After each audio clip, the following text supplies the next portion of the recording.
And there we go. What? We're Is good. that am I on the internet? Yep. Oh no, take me off. I want off. Too late. I want off this zany internet You've show. you've you've committed way too hard for way too long to to Oh. to get yanked off now. I was talking on stream the other day or whatever the fuck, and I was like, I've been doing this for like 11, Solid 12 decade. years. Like, oh man. Mhm. Oh. Mhm. Mhm. Oh shit. The time to regret it was a decade ago. You know, back in the day, kids, there used to be no internet. You mean you didn't have the plug? No. That's not what I mean. Oh. Yeah. So what's up, man? Um, I had a week of stuff that yeah, I did a couple things. In particular, two movies. Current. You did two movies? I did two movies. What were the Um, movies called that you did? uh, First one, and these are both recommends. First one, Everything Everywhere All at Once. I heard good things about this. Yes, Michelle Yeoh, doing a particularly interesting. Um, I'm gonna call it her JCVD. Okay. Um, And I really it like that movie. Yeah, it's a bit like that in the sense that it's like a lot of things as the title is aptly named. Um, it's gonna be hard to talk about this without detracting from anyone who hasn't yet seen it. So I'm gonna definitely talk a bit in circles, and I know some people love that, but this is one of those movies where it's like it's worth it to just go in I and have just let no it hit idea you. what the plot of this movie is, despite seeing two trailers for it. Yeah, I didn't see any trailers. I just heard it was solid, and I was like, yeah, I hear this is good, and I was told someone told me that this would be up my alley, so I was like, okay, and then went in and I was like, cool, and I also know Michelle Yeoh's in it, and I guess when I see that, I kind of expect you know her to be like badass middle aged kung fu Quality. lady, you know, and yeah, you get some of that, and you get a whole lot of other things. The reason why I say the JCVD is because it's a bit like this is a little outside of the expected wheelhouse of what their film career would Yeah. entail, and it's a more personal kind of feeling story, but it's a fantastic step outside of the expected. Hmm. Um, the other things I'll say about it is that like it is one of the examples of a film with like the highest ambitions with the lowest budget possible to represent those ambitions, and it Hmm. does a really fantastic job like within those limitations, um, by kind of just having fun with everything. Um, and the other things I'll say are that it can enter into the recent trilogy of the Moms Chill the Fuck Out trilogy, that is Encanto, uh, Turning Red, and now a little bit of Ah, this. okay. Yeah, okay. Right? There's a little bit of that, but it's so much more. But in terms of just like a brief introductory topic, there's a feeling of like, yeah, you can throw that into that trilogy, you know. Um, so it's from what I understand it's directed by the Daniels, which is yeah, two directors that work together, and A2 it's an A24 film, which means it's a little more indie, and I think but the Russos are producing it, so it's like it's got that level of like Okay. clout, you know, with the Pre- Marvel dudes on that. Pretty much the only thing I heard about its production is that it was made with like no money. It feels like it, but the ambitions are so high. It's really like all and they Yeah, I mean, like that's all I can really say is like you can see that they're like knowing the limitations. Let's have fun with our costume design. Let's have fun with our sets. Let's have fun with our cast, and it is, and in terms of just like thematics and such, I would say that it is a really good. Um, it answers a bit of a question that's like, what is the? It kind of asks and answers what is the answer to nihilism, right? That's part of what's going on. Doing drugs and getting your dick wet. I mean, that's certainly one answer. Um, there's a couple other potential answers to it, and it's a complex question, but it provides an interesting proposition to that. And then, yeah, the there's again there's not much to say with. I don't want to go into too many specifics, obviously, but I'll say that it has fun with the structure of the film, like the editing, the way that it's presented. It has fun being just a unique movie. But Michelle Yeoh shows up and does some cool Michelle Yeoh things, and then her supporting cast as well does a pretty solid job of like, um, you know, floating around the roles of like her family, and it's a really fun way it's a really fun way to touch on, like existential, what type of life could I have lived in an alternate, if I could do it over again in an alternate reality, what type of like possible other me's are out there. It kind of gets into a little bit of like, oh, like I'm living this version of my life, what other versions of my life could there have been, and it kind of lets you think about that for a while and then just kind of explore that idea. That's about as much as I'm gonna say, but go out and check it out. One of the versions of her life on the camera, does she stand up and proudly yell, "It's Morbin time"? It's possible. It's possible. We saw a lot of examples of possibility. There could have been one of those. In fact, some of the more absurd possibilities are likely. So, okay. In one of those possibilities, there was in fact a Morbius sweep. Oh, yes. Yes, definitely. Not this one. At least one timeline contained a Morbius sweep. Make no mistake. So, that thing's coming to digital next week. Does that seem fast to you? Hell yeah. It's good. That seems fast. Mm. It's about to be Morbin time. Let's do it. I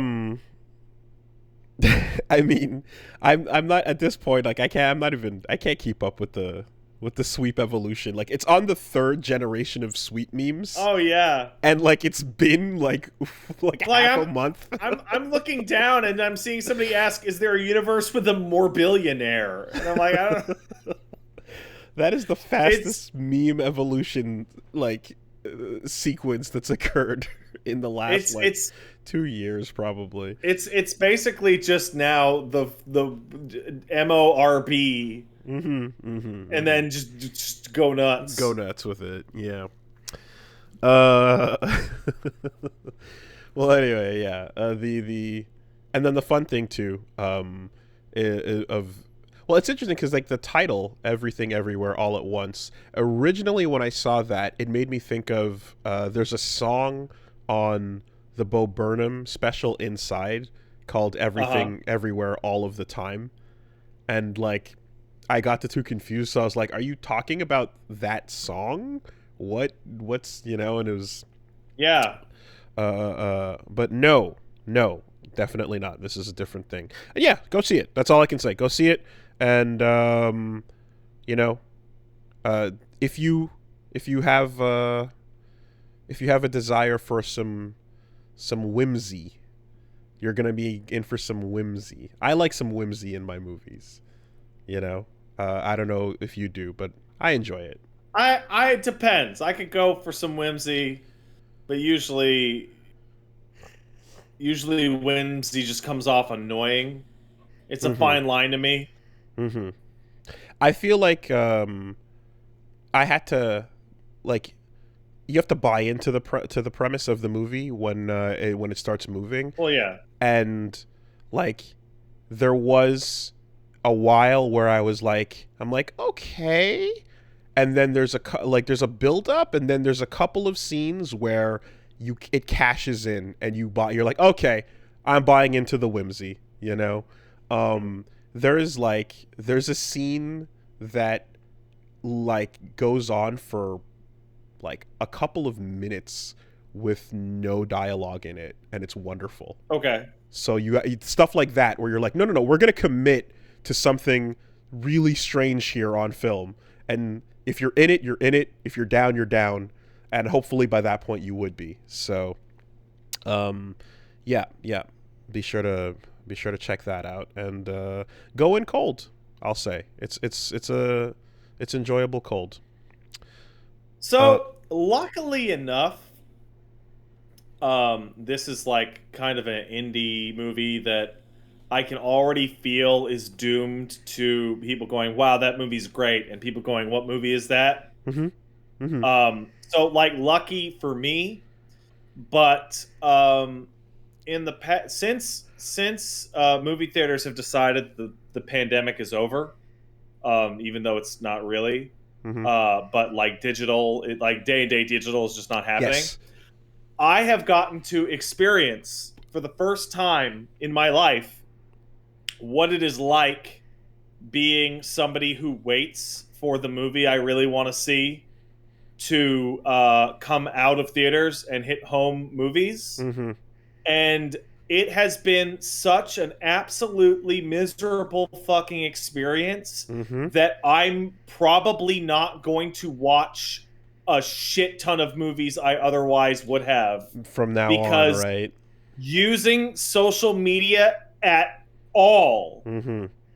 has just I I've know everything that happens in Doctor Strange. I've Every single fucking thing. so I've had this And I have discussion. sought nothing out because I've people just post the whole fucking clip on an auto-playing fucking tweet or some shit. Yeah. Um, I've had this discussion with Punch Mom quite a bit. Which is like part of this gig is like you are kind of obligated to see the thing within 48 hours or suffer the consequences. And every time you go, well, I guess I'm just going to suffer the consequences, you have to mentally go, this is probably going to be compromised just because we get so much of it, in all directions. It's just, yeah, I don't know. I there's nothing you can Scrolling do. past some random tweet where somebody goes, I really loved the design of this thing in the Sonic movie, and it's like a shot from the ending. And I'm like, what? It's some person like I follows like it's not even retweet. Now It's like that's always fuck, existed, but like the fact that there's clearly two audiences now of people that are like going to go out and watch it versus people that are waiting for the release at home is creating a larger distinction, because now it's not like there's a larger group of people that are like, well, I kind of have to wait for it to come to streaming. And I think a movie like this one, Everything Everywhere All at Once, is the kind of movie that would be like somewhat doomed to obscurity, but word of mouth will save it because it's really, really good. yeah. But the thing is that like if it comes to a streaming platform, it'll be huge. It'll, as long as it gets somewhere that people can actually access it, it'll be big, and it's currently not. So Like, that's gonna kind of make a huge difference here, because it's definitely traveling through word of mouth, and like people are really like, yo, this thing's fun, go check it out. You've heard that it's good, right? Yeah. Yeah. I just want to take a second because I mentioned this and I'm seeing people say, like, I can block likes, I can block autoplay, I can block this. And it's like, I work in social media. I don't think you understand how impossible it actually is Mm-hmm. to turn it off. It is. Like, I remember getting spoiled on Dark Souls 3 stuff when I was uploading parts of the Dark Souls 3 LP to the YouTube To the channel channel. because I would test to see if the video went up properly, and the recommendations on the side would be fucking spoil. Like, it's impossible other Mm-hmm. than completely cut myself off from social media, which is impossible. Mm-hmm. I mean, I was talking about goddamn Amori on this podcast, Mm-hmm. and I looked over and somebody just blew out the whole fucking ending at random with no warning at all. So It's impossible. what I've done, especially having, like, again, I know that I'm somebody that enjoys things as cold as possible in general, but having had moments like through the years on the podcast and in LP form and things where, especially like with the FF video I did, where I just didn't understand like this what I was reading and such, where I'm like, okay, let's relax on the overdoing it in my brain, but I'm basically doing as much as I can mentally to filter. So when I scroll through things that I see are like spoilers, I have a sort of instead of trying to put blockers up on my Twitter and on my browsers and stuff, I'm mentally just having a scroll past it and just don't even internalize. And it doesn't completely work, but it sort of does, because it has an in one ear out the other effect. I've talked about it before. Like, I you know what's a really good example? What's a really good example of what I'm talking about? Mm-hmm. So I clicked on my browser to go to TikTok so that I could check my own fucking numbers on the TikToks that Redgraver puts up, because they're good at their job and I don't know how to do TikToks. Yeah. And like, I fucking like misclicked to leave and ended up on the For You page and saw somebody being actively murdered in the Doctor Strange movie in a clip that I couldn't click away from fast enough. And it's like, how, like, I mean, TikTok is you have no control over what you're going to see social media platform, so that one's really aggressive. What I have done too as well is like, and I've gotten feedback over like, stuff I've been playing in the channel and Twitch as well. And recently, I've brought, like, after feedback, and I think there was a thread too that was discussing like my Twitch chat and like, the need for more regulation and moderation and stuff. So yeah. I got together a bunch of really cool peeps that hang out, and we have some more mods over on Twitch that are essentially like stepping in and just being like, okay, time to just flick and boot some people out of here that can't control themselves. It's been pretty cool. Like, for the Elden Ring experience especially, like the desire to backseat from people that are otherwise they have good intentions but can't help themselves, has been really, really, it's been a lot better now, because like there's some mods that are just like, yeah, fuck off, bro, come back a little later, chill, delete that message. I recently emote only had a relatively similar thing where I'm like, oh man, I like the mods that I modded, like they maybe stop watching or they have shit to do that's better use of their time than moderate my stupid Twitch chat. So I just went and down a list of like, let's go for every person whose name I think I recognize and is cool, and just mod a shit ton of them and just tell them, yeah, do whatever. I'm never going to second guess you. Ban whoever you want for any reason. Well, and just all of a sudden it got way better. Well, here's what's really positive too, is that knowing that, because I've got the one guy emote, right?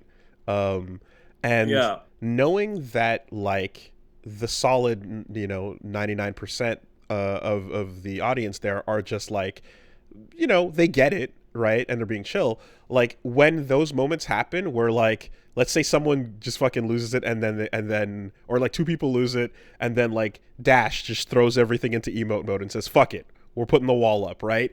Most people's reaction is to just fucking lull because they're like, me talking right now is not it's not as important as like controlling what else is going on, so I get it, this is funny, and no one's bothered by like the privileges of talking being revoked in that moment. They get it, you know, and then it comes back and then everything's fine, and the only people that are upset are probably the ones that should watch out to begin with, you know. Hey, I'll tell you what right now, because we got on the topic and I love talking about this topic. There's like, emote mode is dangerous because if you're talking about some innocuous shit and you just look over and the chat's in emote mode, you're like, wait, what? Yeah. The gray face and the and the no. So I'm getting like this close. I'm getting like this close to like figuring out how to do like a fucking auto timeout to anyone who uses that gray face ever, literally emote. Ever. That is the face of the most infuriating behavior I have seen online in my goddamn life. Intention is I'm not gonna answer that question. Actual real fucking effect is you nailed it, right? You throw like, I wonder if X, Y, and it's like, I'm not gonna answer that question. You confirmed it. you completely you know, that's it. And it's never used in a context where it's false even, right? If you're just flat out wrong, it's more you might get capped or in my case I might get frogged because the frog emote on my channel is also a thing.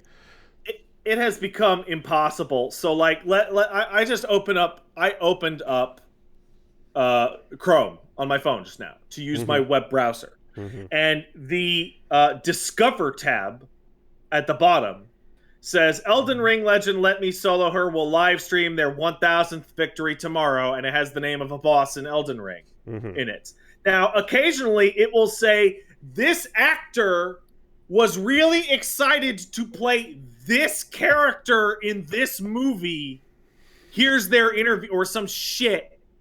And it's like, it has become like, God, like literally 24 hours after a movie comes up that could be a spoiler movie. Like it's impossible. It's fucking ridiculous. Yeah. Side note, is that Farmtown Peach mode? That is Farmtown Peach, yes. Okay, all right. Yeah.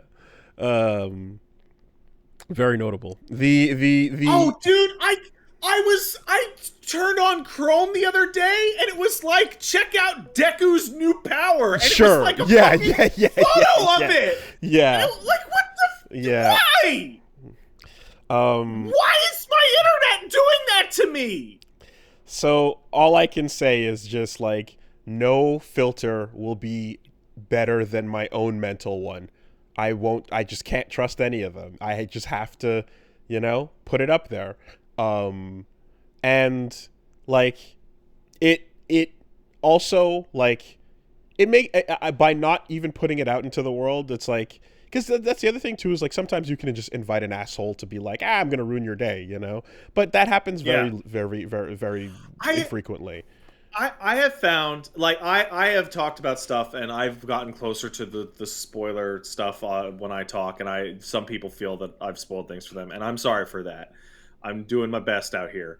But the person who's like mad at me and just wants to ruin my day, that's like one a year. It's tops. Very rare. It's very rare. It's actually really rare. What's way, way more common is just the algorithm just blasts me with it, right? A robot does. There's that. Or just unbridled enthusiasm without thinking. Yeah, like I'll never forget the one that was literally it was a page of a manga.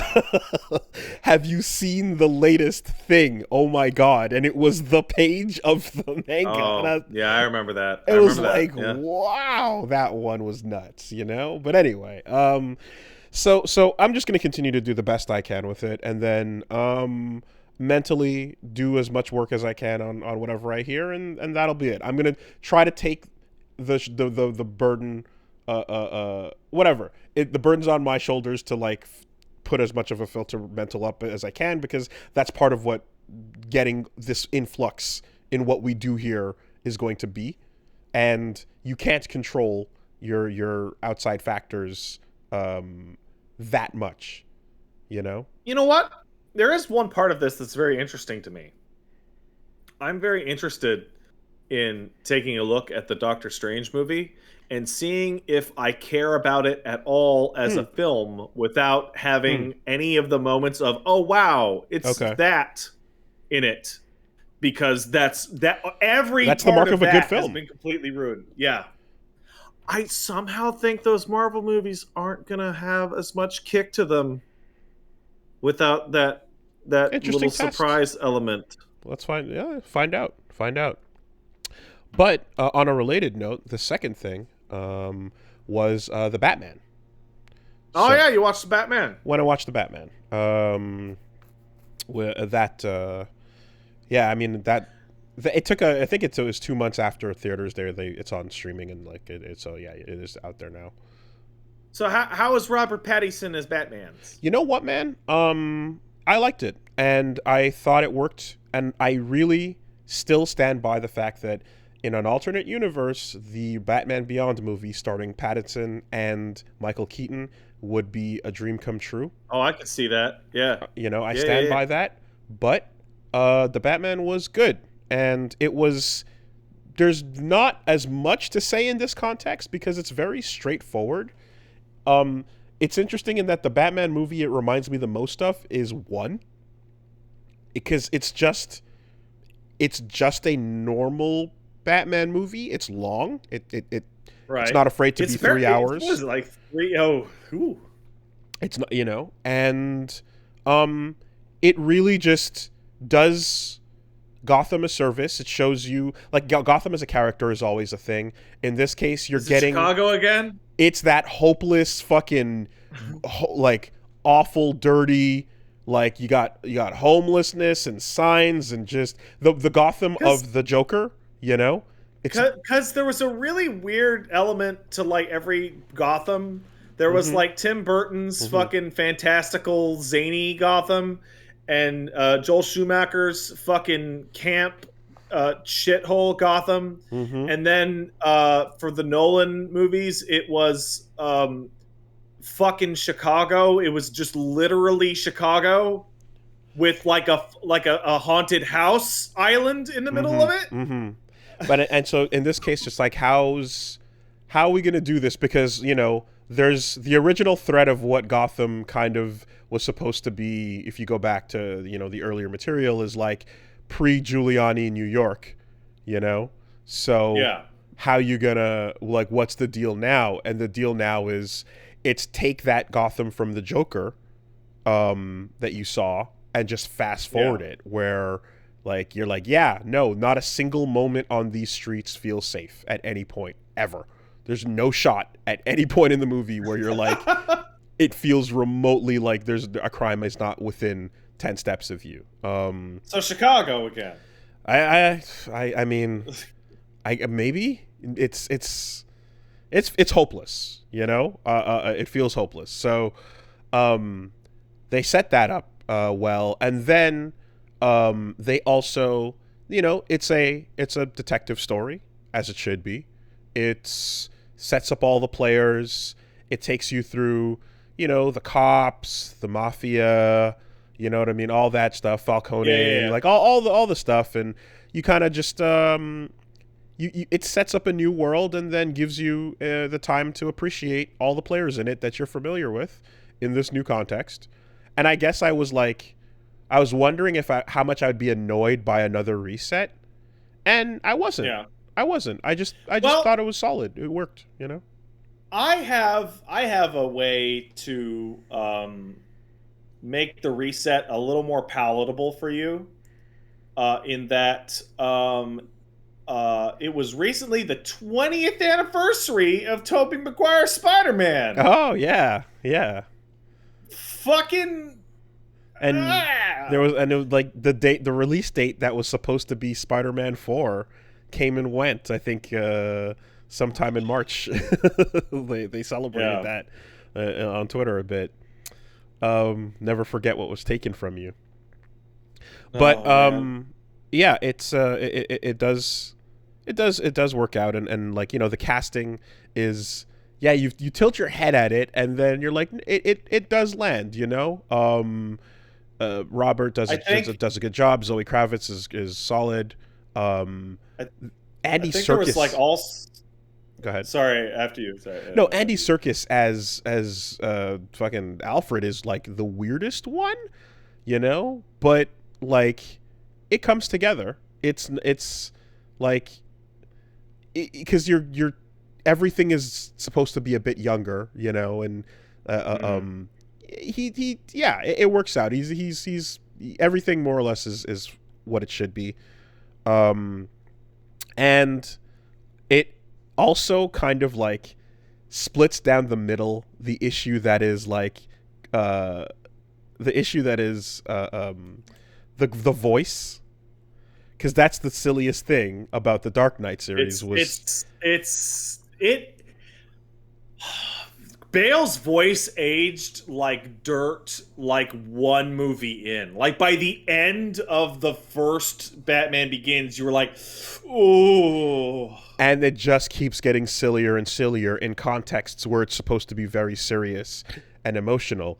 And here it's like, look, he's gonna always kind of whisper, and he's gonna always kind of be gruff, but it'll just be his voice the whole time, you know? Brooding and whispering is fine, but it's like, where's the Scarecrow? Like, oh my god! Like the attempt to mask what my voice is by just putting that affect on is so silly, and they're like, yeah, fuck that. It reminds me of Robert Pattinson getting announced for being the Batman's, and everybody's like, oh, the Twilight thing. Like, didn't we just go through this with Heath Ledger? Because of the gay cowboys. Didn't that exact same thing happen? But then stuff comes out from the set where he's like, yeah, I don't want to do the workouts. I ditched them, and they tell me to do stuff for the role, and I don't want to do it. And I'm like, this guy sounds like an out of touch rich guy. There it is. And he played a broody sad man. It's perfect. There's some stuff too as well where, like, you know, so you got your Penguin in there, Colin Farrell, and you got a bunch of, again, the Rogues Gallery established, but then it also establishes them without them like actually being there. You know, there's objects and items that you see that you're like, oh yeah, okay, that could also be indicating, you know, what you want to do with this the next time around. I think when you decide to do a superhero movie and you want to have multiple recognizable villains in it, if you don't give it that 3 hours to breathe, you're gonna have the Spider-Man problem, right? Oh boy.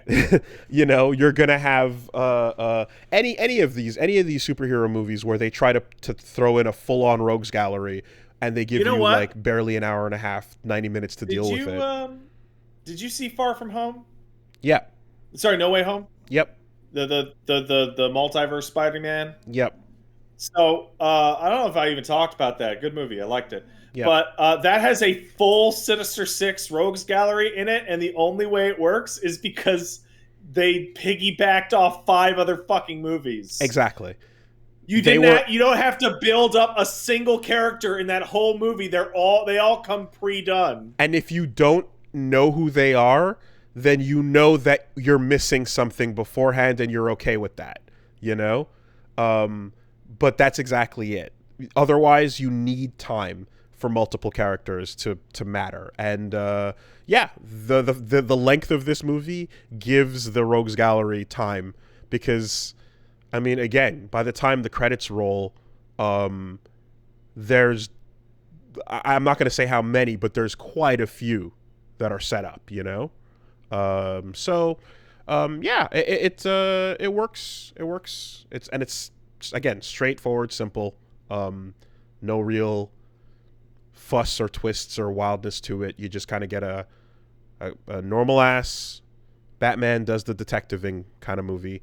And Bernard from Westworld works as Gordon, you know? Yeah, I like that. I saw him in the trailer and I was like, oh, that's gonna work perfectly. That's Mm-hmm. just fine. That kind of methodical, like measured kind of acting. I assume he's Bernarding it up. He's doing what he does. Yeah, he's Yeah, absolutely okay, yeah. doing it, you know? Yeah. and it's kind of funny too, because like it also has these moments of like well, it uses the police in a really interesting way, you know? And it kind of, I feel like, has a it has a feeling of like, okay, so how do you you know, no, you know what? No, I'll leave off on that. Okay. I won't go into detail on that part. I have a question. Mhm. I have a question. I think I know the answer because I saw one of the trailers. Um, One of the problems in the Nolan movies is that if, say, I were going to punch you, Wooly, you would see me rear my arm back, and then I would go to hit you, and then the camera would do a big spinamaroo, and then you would fall down. And then I would do a kick to nowhere, and it would cut to a guy falling over, and it was like fucking terrible. Especially in Batman Begins, when it was a philosophy of the editing to make you feel disoriented like the criminal was. Ugh. Yeah, no. You can see the choreography here, and he punches people, and you can see how it happens, and the full hit. You can see the full hit. Yeah, because like even in the trailer, that shot where he punches like that goon in the face like 8 times, and like you see it, it's just making me think of like there's some fucking shot in Batman Rises or whatever the fuck that movie's called, where he's fighting a bunch of goons in like a gray driveway in somebody's parking lot, and like they all have guns, and then a couple of them just choose to kind of fall over because his elbow got near them, and it's just like, this is a fucking pile of shit. And no, in this case, there are moments where the details are obscured, but it's only to have, let's say you're in a club and a fight breaks out. It's so that, like, when you can't see what the characters are doing, you can still see their silhouettes while the lights are flashing, you know? Yeah, cool. So that works out. Like, was the one thing when we saw Batman v Superman where it was like, man, that movie's fucking terrible, but that like 90 seconds where Affleck kicks the shit out of a bunch of goons actually pretty good. And that reminds me too of like something that I realized that like I enjoy in Batman is when the absurdity of like how like sticking to the no killing philosophy gets more and more absurd as situations get worse and worse, right? Yeah. And like that continuing. Well, that's why Burton didn't give a shit. Well, the Keaton's just icing dudes left and right. But like that becomes the agony of the character, right? That becomes the agony of the point, is like you can't, like if you let that go, then how much else do you have to let go about the character, right? But I do like when like that really catches up with him in reality, and everyone is like, dude, like really? You know, like this is crazy. Like you're being nuts. Like the world could not function if everyone subscribed to that philosophy when it came to stopping bad people. You know, if you want the absolute most like brutal indictment of the Batman doesn't kill philosophy, you need to play a little series called Yakuza. Exactly. Yeah. In which, like, it when I was playing Yakuza 6, I had it down to a cutscene I had never seen where I snapped my fingers and was like, he will be shot in 3, 2, 1, and then a character is just blown away by it, like, because there weren't like it's so ridiculous. And it's funny because like there's a lot of times where like that the challenge of that is also like, okay, how do I exert my no kill philosophy onto the world around me, right? And in some cases it's like, okay, if I care about you and you're going down a dark path, I'm going to try to pull you back from that path because that's important to your growth and the relationship that we have. But in other instances, like, it's like, I bet you'll survive the fall off this building. Or even not even like that. It's more just kind of like there's one throwaway line where like him and Gordon are walking into a situation and like Gordon pulls out his gun and he goes like, "Hey, no guns." And Gordon's just like, "Yeah, that's your thing." And then they just move on. I don't care about that. Yeah, and that's it, you know? And it's like, no, you're not going to have this agonizing, don't lose yourself moment with the police officer who's on the job going into the situation. Yeah, dude, no, you know? I'm a detective. I'll light people up. I don't give a Fuck shit. off. Yeah. I think, well, so you played Arkham Asylum, but you didn't go forward with City and Night. Night is about as far as I think any character in a fiction in like a media product that you can watch and play has been pushed on the no kill rule, because you're driving around the Batmobile and you can run dudes over with the Batmobile, and the Batmobile is like hitting like easy 100 miles an hour in a fucking narrow city street. And the explanation given is that touching the Batmobile will deliver a tased electric shock to knock people unconscious. So you're like drifting around a corner straight through an entire family of goons at like 80 mph. And the game is unironically telling you that because you're electrocuting them at the same time, they're going to be fine, as they ragdoll like 30 feet into a wall. Like, if it did that thing, have you ever seen that machine where it's like a bandsaw, but like this, the moment your finger touches it, like a hot dog touches the blade and then it breaks and snaps? I'm very familiar with it. My dad should have gotten one of those. There you go, right? And it like shuts itself off to stop you from getting hurt. If you saw the tumbler like hit the brakes super hard and then the person gets tased and like Batman inside gets splattered against the top of the fucking car, you know, in order to not hurt anybody, then sure. But no, instead there's a part like an hour or two in the game where he puts like a goon's head underneath the wheel of the tumbler and is like revving it. And like the guy's head is only not being pancaked because he's wearing like a future goon helmet. And I'm like, give me a fucking break on this.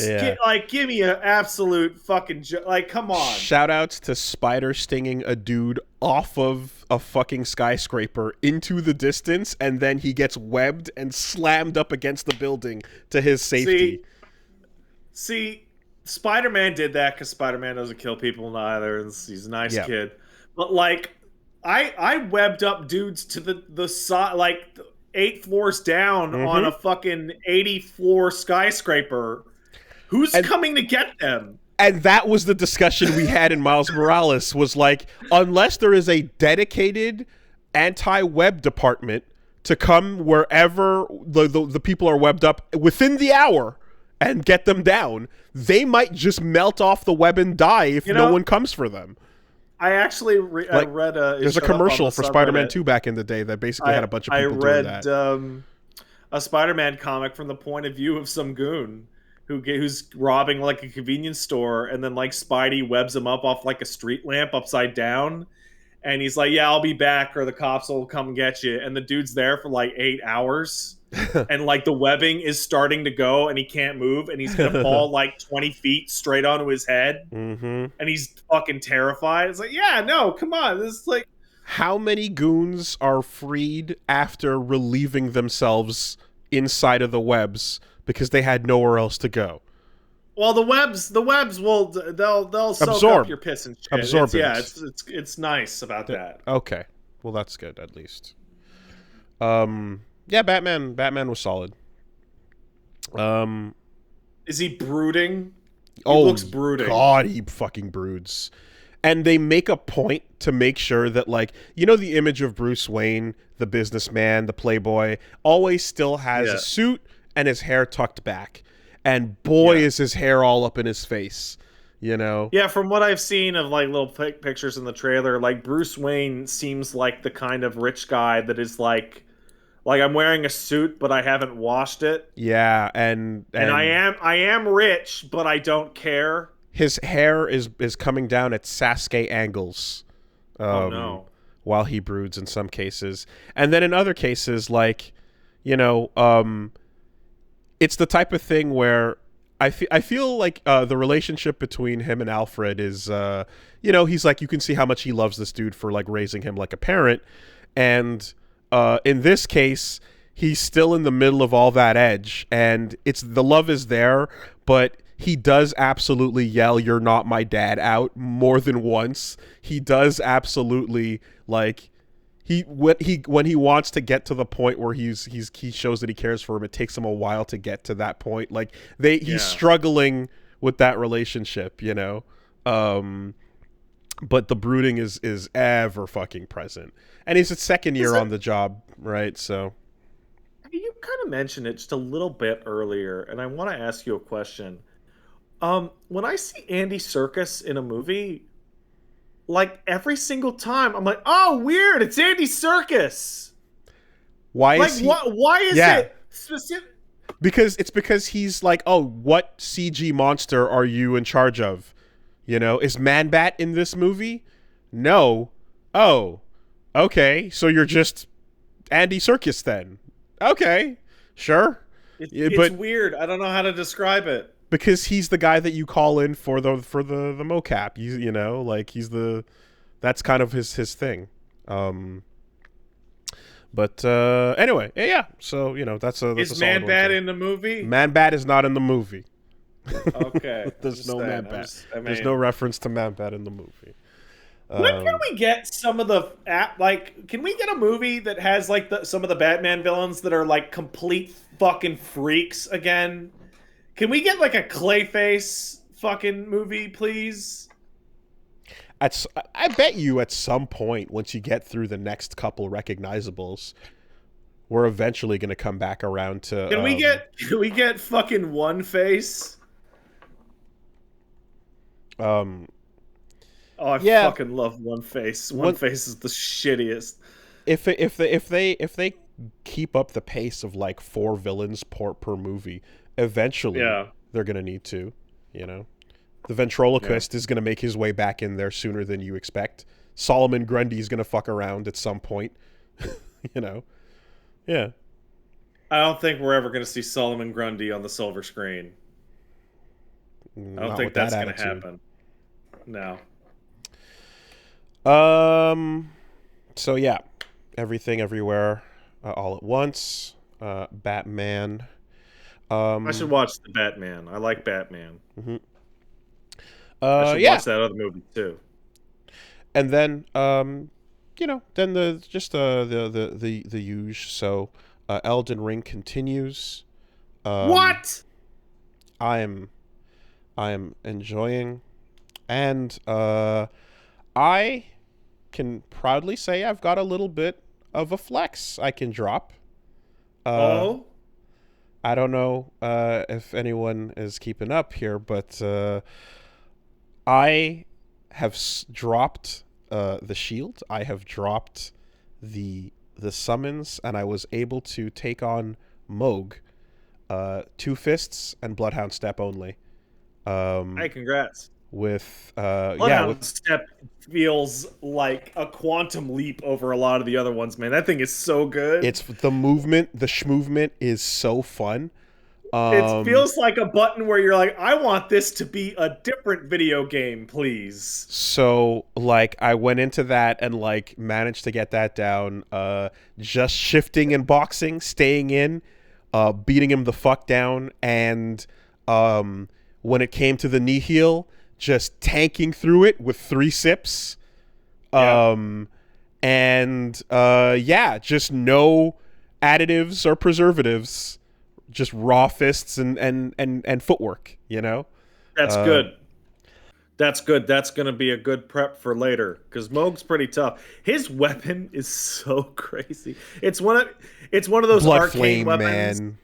that got like buffed when they fixed Arcane, and that thing is just this wave of exploding bleed damage around you. It's super, super good. And like that's the point where like there's a big turning point where I kind of realized that like by the time the second phase is upon you, like fuck trying to avoid the damage over time of the blood flame.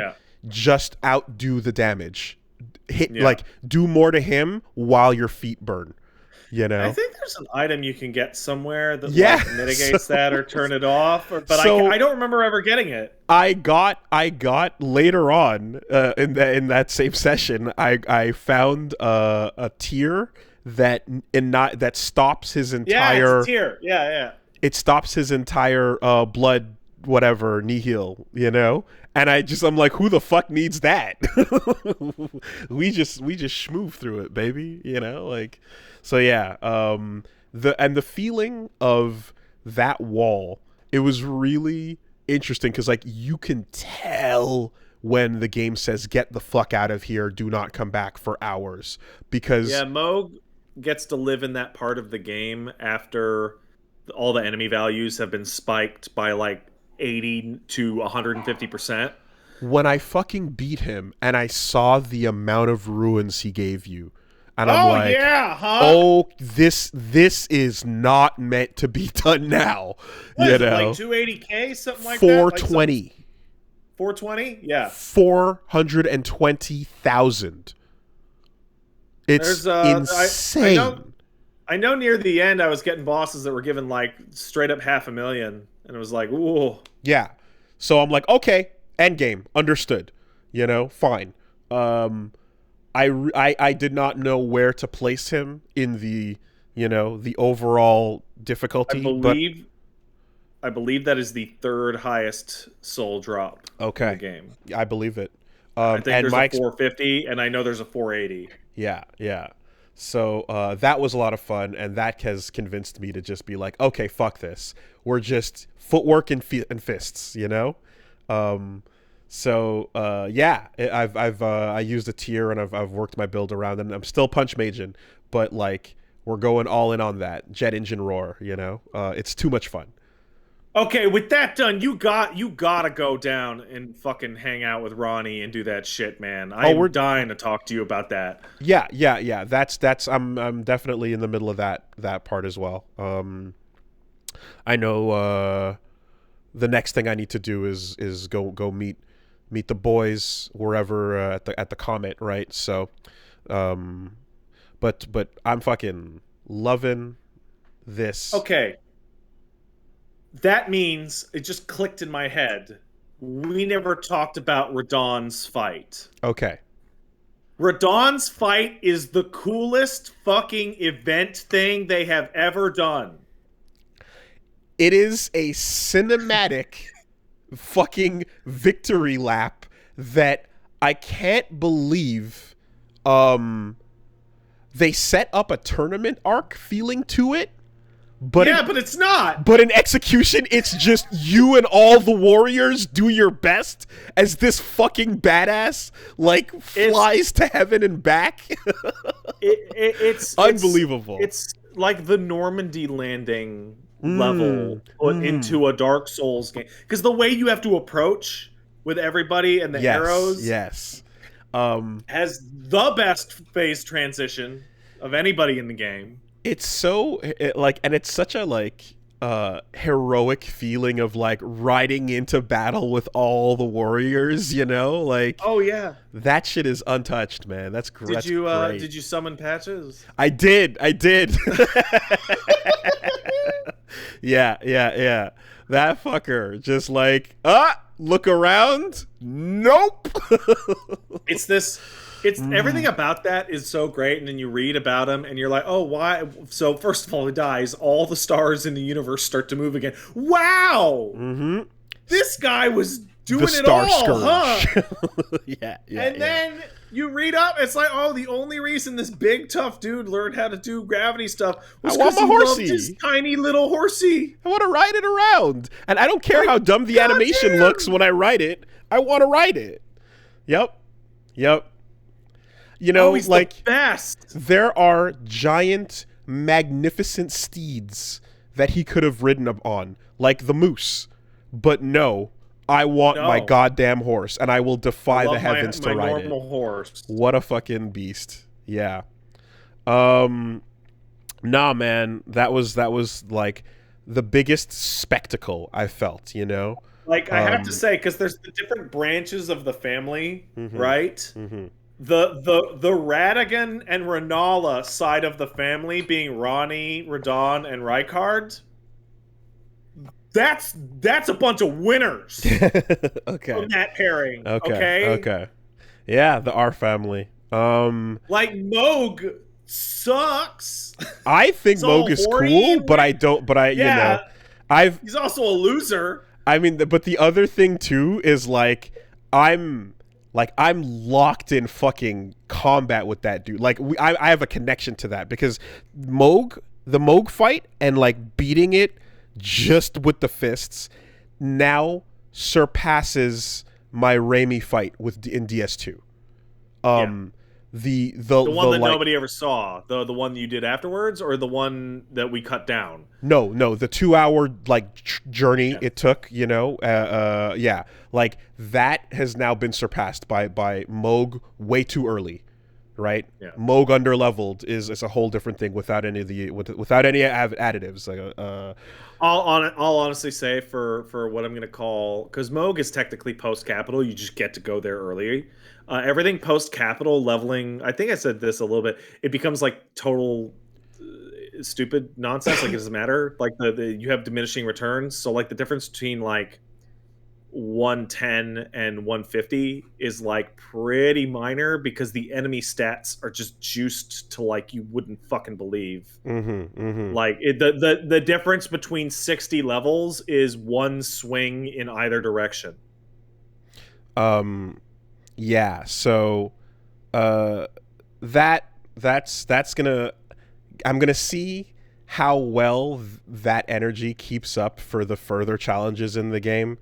I mean, all Radon jokes aside, like I think the fucking I think the fists and the footwork, if applied with the right like understanding of the moveset, can handle anything, but you just have to never make a single mistake, right?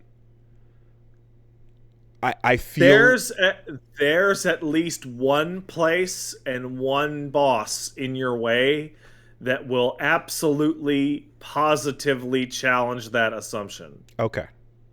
Specifically to the fists because of the range. Okay. But I've it's given me some newfound confidence in that style of play for this game, and so we're having fun with it. That was a big one. I'm very proud of that. that was cool. Especially getting Reggie's Reggie's live react, so to speak. Because I made sure to like whenever I'm like recapping, you know, stuff and showing him like what was done on off live, like I don't just include the victory run. I show the heartbreaking almost there runs, and I show the you get wiped in 2 runs as well, so that you never quite know what you're seeing, you know. And that's been great because like like there's times where it's like, oh yeah, okay, this is the victory run, right? And it's like absolutely fucking not, and it's painful. There's I got wrecked, and I'm gonna show you. There's one boss that you haven't fought yet, but I remember like going in like, all right, let's do it, and just being like, like Kamehameha from like 300-400 feet away and like near instantly dying, 1 foot in the door. Just being like, wow, oh yeah, this is the one, huh? Whoa. And I definitely also like, you gotta, you're looking at the FromSoft design, of course, to the boss fight moveset, and in Moog's case, I'm like, okay, now I'm appreciating every aspect of it, and the fact that you've got a 4 swing bread and butter, but swings 2, 3, and 4 can at any point be interrupted with an instant stab that punishes your counter swing. So there's always a level of uncertainty in taking your turn back. I have fought Margit enough times through various early runs that I can like confirm without a shadow of a doubt what you probably have intuited is that the bosses in Elden Ring are just straight up input reading now. In Margit in particular has a post combo hold his arm all the way up his head, in which he will wait for the attack roll. You he will attack you on frame 1 if you swing at him. And there are, if you've been using spells, there are certain enemies that will just instant dodge on the startup cast. Out of the way of your spells. The Red Wolf, and the Red 13 fuckers. Yeah, they straight up. I saw what I call 5 spells. Naruto lions. Yeah, sure, exactly. 5, like 4, 3, things. 2 dodges in a row. The most telegraphed one I think I saw was the Bell-Bearing Hunter. The moment you start to sip, you get a stinger's coming. There's a certain distance that is like input read, sip stinger, you fought Godskin Apostle. You beat Godskin Apostle. I beat Godskin Apostle. The instant you take your fucking drink out, he throws a black fireball right at you. Right. It's a dead on reaction. So you have to more than like, it's always been a thing in the Souls games where it's like, do your hits or do your heals in animations that they can't stop. But now it's like, if the boss is neutral, they'll punish you for anything. We're gonna cheat, so you find a way to cheat harder. The boss will win neutral.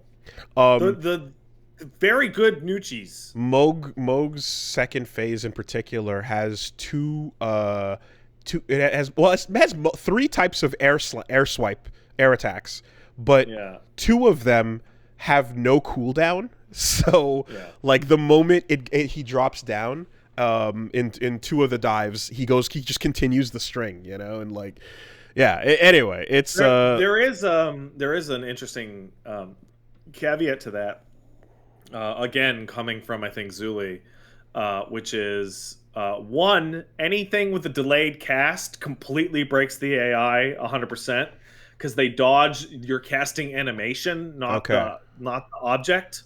So like summon swords, like when you cast summon swords, you'll see them jump to the from side. far away. Okay. And then you just walk up to them and they get eaten. And also there's an entire branch of something called night sorceries that don't provoke reaction at all, because they're assassination sorceries where they can't see them. Oh, it's programmed into their behavior. Interesting. Okay. Yeah. Interesting. Yeah, man. So, I'm looking forward to the further evolution of just like the challenge that FromSoft puts to you that says these bosses are dirtier than ever. What do you have in response? How how dirt shit can you get? There's the one of the end game bosses has a sequence in which I forget, I think it was Iron Pineapple trying to do like a fancy run through it, and it's like the boss has like unavoidable damage. Oh, like there is damage that is going to hit you. Okay, which complicates some of the gimme cure runs, because it's like, no, you're gonna have to live through this damage somehow. Well, Nihil certainly felt the introduction to that. But so if anyone wants to check out that run, the episode I believe is called "How Much Bussy Does Moog Get?" Nihil. And yeah, FF6 as well, continuing over on Wooly versus. So good times. I think we're approaching the end within a couple sessions on that one. So Well, in 6, it's really easy to tell because it's once you got the whole gang back together. essentially, It's time to go. did some Coliseum stuff. They fucked with the drop rates on stealing in this game, and have made it like ridiculously impossible to get some rare drops in some of the more like good legendary items or whatever. Like there was one point where in the Coliseum, like Reggie was, he's like, hey, try to do this fight while stealing the rare item from this thing, and like whatever it was, it used to be like 1 in 8 chance or something. And I think like now it's become like 4 out of 255 or just great, like some insanity. And also you only get like with the moment you steal one of the bad ones, you can't steal for the rest of the fight. So Alt F4ing to reload your save, like it's crazy. It's just absurd. That sounds like a bunch of shit. Not fun. So I'm giving up on some of that shit, unfortunately, because it's different from what it was. Let me tell you something, Wooly. As somebody who's played through almost every single Final Fantasy game, stealing items sucks. Fucking sucks. It's always a massive fucking pain in the ass. I mean, Mug and Genji Glove make it a whole lot better, you know. But like it doesn't matter that, you know, you go from a world where it seems like people in the past were able to go like, keep stealing until you get what you want, you know. Here where because you're like, 8. And here where it's just like, nope, you get one shot and whatever you get, too bad. So not to mention like going over to the Veld to try and find them again, like fuck off. Yeah, fuck it. You know. But yeah, so that all continues over on Wooly Versus this week. So yeah, tune in, enjoy, and then we also played a little bit of on Getting to Fighting Games. We played some Head to Head again, which is the really fun Arc Forged fighting game that you switch off different heads, and I'm cameoing in that as a guest of one of the heads, and basically it's a one character fighting game where you've got one amazing kit. You've got amazing fireballs, amazing air dashes and dive kicks and all this shit, and you just gotta like, you're the quintessential Marvel character, and both players have control over that ability, and you just fucking blow each other up. It's a whole lot of fun. My friend Jimmy Bones also in there as a cameo head. Yeah, it's now been updated to have rollback in it, so we had some fun with that. And then we played Merfight, a fighting game built on the Universal Fighting Game engine, where you're all mermaids, mermen, and various sea creatures. Strangely attractive sea creatures, following in the school of Rikuo / Albath. Yeah, some of that is just like made by people who like dirt cheap shit in fighting games that want you to have your day one garbage. So you're gonna do that, and also voiced by. I like the things that you're saying to me. These feel good in my chest. And there's a buff octopus lady voiced by Autumn Ivy, who is a buff battle waifu in real life, and that shit's great. So that seems cool. Good times. It's definitely, you know, like one of those just like go in and like embrace the jank, embrace the indie kind of games. But yeah, we had some good times with Merfight as well. So those videos are going to be dropping pretty soon over on Wooly Versus. How about you? All right, let's see. This is the time where I go to the Twitch video producer to fucking remember what the fuck I did with my fucking week. Well, aside from video games and whatnot, me and Paige have been traveling around British Columbia.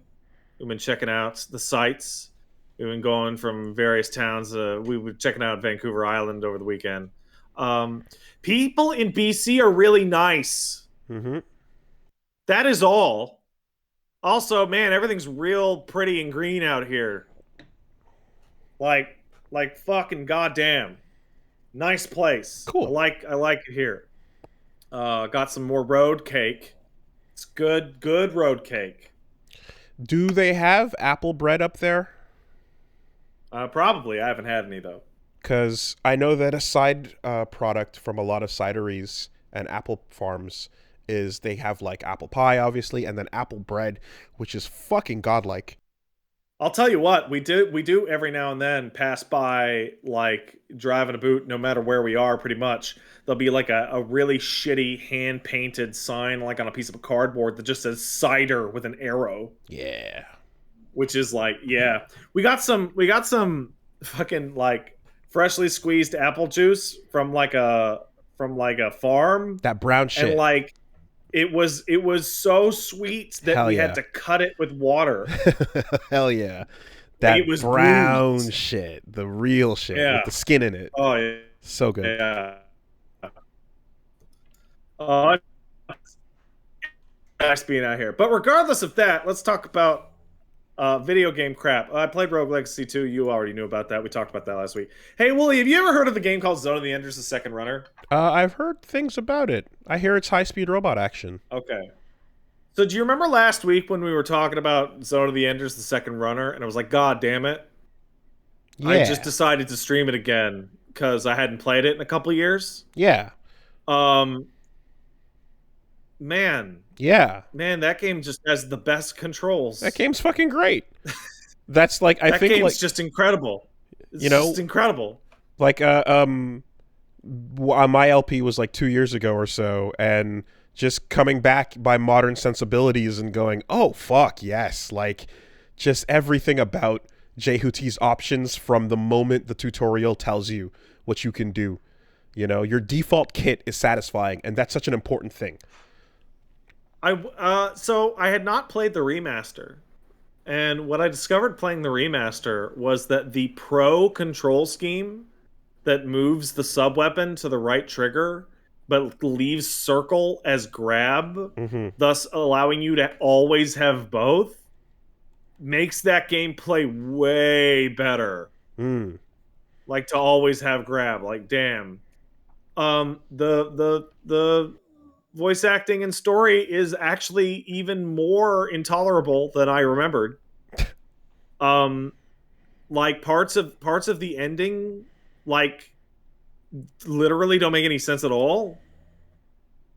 Like Ken walks up to Dingo in the cockpit and goes, "Who's second hand now?" And he goes, "Your father." And she gives like a weird look on her face and just leaves. And I'm like, I don't know what the fuck that fucking means. It doesn't mean a goddamn Whatever. thing. You fucked up Noman. I guess.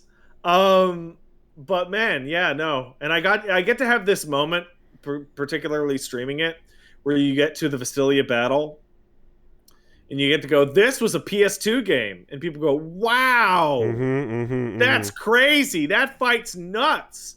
Though I will say, on the remastered version, that level's much easier because it's not running at 13 frames a second like the original was. It reminds me though of like it feels almost like the answer to Star Fox's 64's all range mode battle, you know? Yeah. Where it was like, ooh, we're not in a corridor for once, we're in a fucking live hot environment, dogfighting. Yeah. You know? Yeah, but yeah, Zoe too. It's great. And it really does depend on the skill of the runner. Yeah, it does. I was happy because when I got to Almon, Ada told me that it could go either way. She did not. So, for those of you who don't know, when you get to the end of Zone of the Enders 2 and you ask your robot companion if you have a chance against the final boss, she has a bunch of pre-canned responses ranging from it could go either way at the top to you have no chance at the bottom, which I got the first time I got there. What were the metrics based on your continues and like your score? I think it was. Yeah, I think okay. it's based on your continues and your overall speed getting there. Also, wow, that game is short as fuck. Like, I thought it was like 8 to 10 hours. It is not. No, it's like 4, 5, It's like 5. and it seems way longer because it's in comparison to the first one. It's like, multiplicatively longer. But it is not a 10-hour game at all. That's oh man. I kind of would. So obviously, a Zone of the Enders 3 would be a fucking dream game, amazing, whatever. The thing that, of course, there's no Kojima to work on that.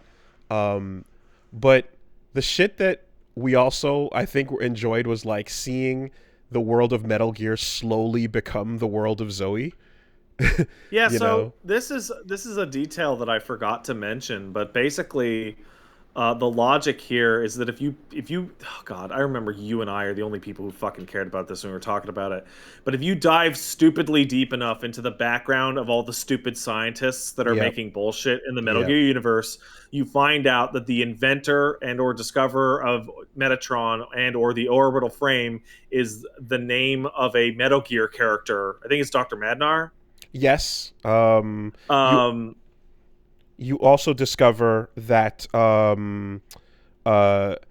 in Portable Ops, that fucker that you fight, what's his name? Was it Viper? I think is the introduction of Zero Shift into that universe as well, and like they call it Zero Shift, And like every time, and because Shinkawa is the artist on all of it, all the technological streamlining that you would see over time would like fucking Raiden in Revengeance looks like a man-made orbital frame. Like he looks like a human robot. Snake literally yells "Haidara" when he shoots the arm out.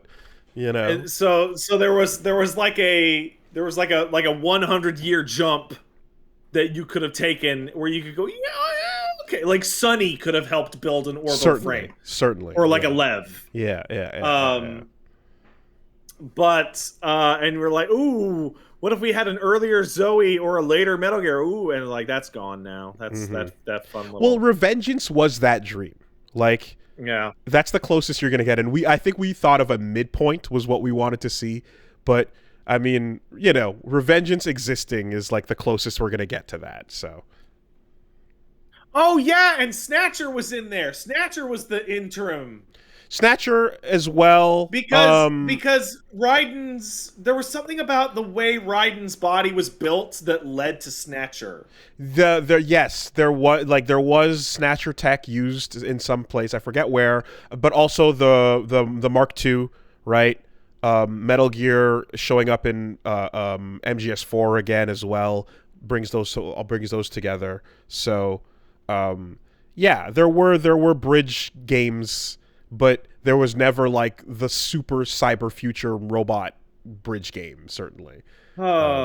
Anyway, it's fun to look back at. It's fun. White Blood. And I played a couple rounds of the incredibly terrible versus mode. Zone of the Enders 2 has. Fight for the camera. It's a thing. Oh, man. Yeah. What a bad idea. But I'm glad they even bothered, though. It's kind of fun to have a little thing in there just because it's like, I bet like it wasn't that hard for the team, They kind of just went like, we can just grab what we have, throw it in one environment, and then split screen. Yeah. Or fight for the camera and then do the thing, Like, it seems like it was an afterthought, but it was it's a fun little bit. What else did I do? I played something called Nightmare Reaper. So Nightmare Reaper is an independent rogue-like game that instead of using, like, a lot of roguelikes use Rogue or Nuclear Throne or like Isaac as their bases, right? And even then I would say that the basis of like Isaac is Zelda, for example. Nightmare Reaper decides to use Doom as its basis. Oh, that looks like a Doom-ass Doomer. Yeah, okay. It doesn't it? But it's a roguelike in which you're getting all sorts of different fucked up weapons with rolling stats and all sorts of shit like that. You're trying to find like secret kickable walls and all that stuff. It's really cool. And friend of the channel, Mr. Dr. Spaghetti, Gianni Ghana, Italian man, Voice actor. does some of the voice acting Yeah. in that game. It's really cool. I'm not in love with it. It gives me a very weird feeling where I'm like, wow, this game is really cool and great, and I should love it, but I don't. And I can't exactly tell you why either. Something about it just feels kind of off. But it is really cool. It feels, you know how Shovel Knight cheats to make retro look better? Like, I feel like this is kind of that. It's retro Doom style, but way crisper than it would have looked back then. But it looks good. So as the lighting effects are incredibly nice. familiar with Doom, I'm going to actually disagree. I think Doom looks a lot better than Nightmare Reaper, but maybe that's just the art. I think so. The main thing that's affecting it, and I guess this is a little bit of what's it called, Octopath Traveler and Triangle Strategy, is does real lighting affect the pixel art? You know, like I can't remember. In this game, in Nightmare Reaper, looking at the footage of it here, real lighting is affecting it. So they're going for like retro future a little bit with that decision versus like something more faithful, like let's say Dusk, you know, some of those or Ultra Kill, right? Those are much more like, nope, we're sticking with it, and everything looks the way it would have back then. Let's see. Then I did a bonus stream on the weekend where I just played a completely fucking random grab bag of shit that I just felt like it. One of which was, I don't know if I'm saying this correctly. It's either Noita or Noita. Oh, you mentioned the it last Finnish week. word.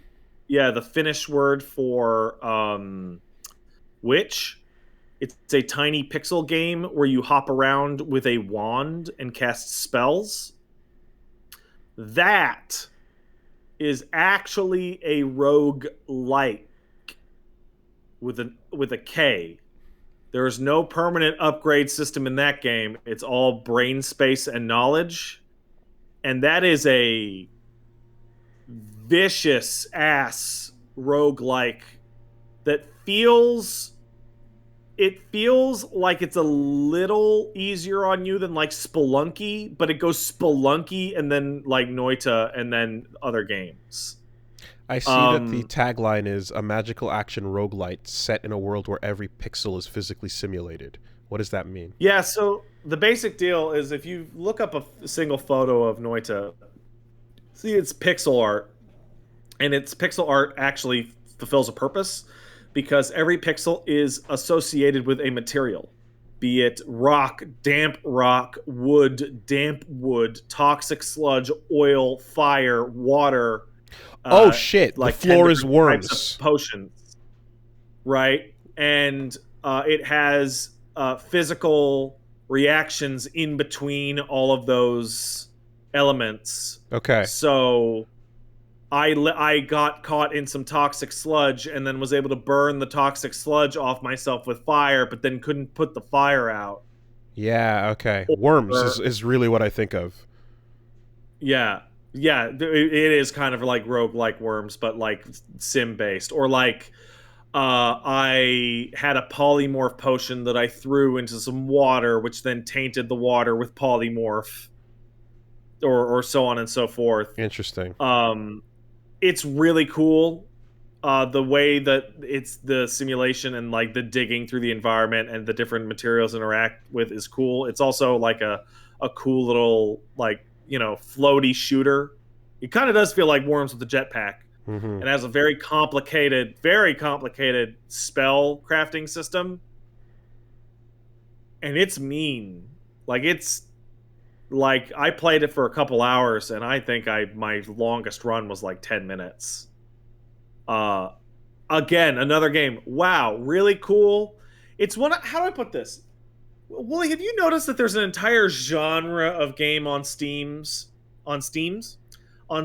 where you look at it and it's like overwhelmingly positive in giant gold letters, mm-hmm. and then the game looks like it was made by a child with like ASCII graphics. Yeah. And Yeah, like yeah, the yeah. shittiest music around.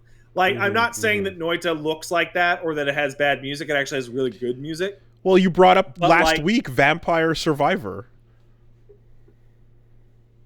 right, and it makes me think of stuff like Dwarf Fortress or Caves of Kud or RimWorld or whatever. There's this entire genre of like simulation games for freaks that the freaks love. Mm-hmm. And they're like you, if you follow, I think his name, I don't know, I pronounce it incorrectly every time, but Seth's channel, Seth Sinch, his channel, he covers all these fucked up like roguelikes or made by Norwegians in a cave that don't have graphics. And like, wow, these are the most mechanically in-depth, like well-developed, long-supported games to ever fucking exist. And they are for freaks only. Yeah. And Noita is the one that lives at the edge of games that human beings would want to play. Like it touches the realm of like a real video game instead of just being a simulation farm made by Swedes in a cave.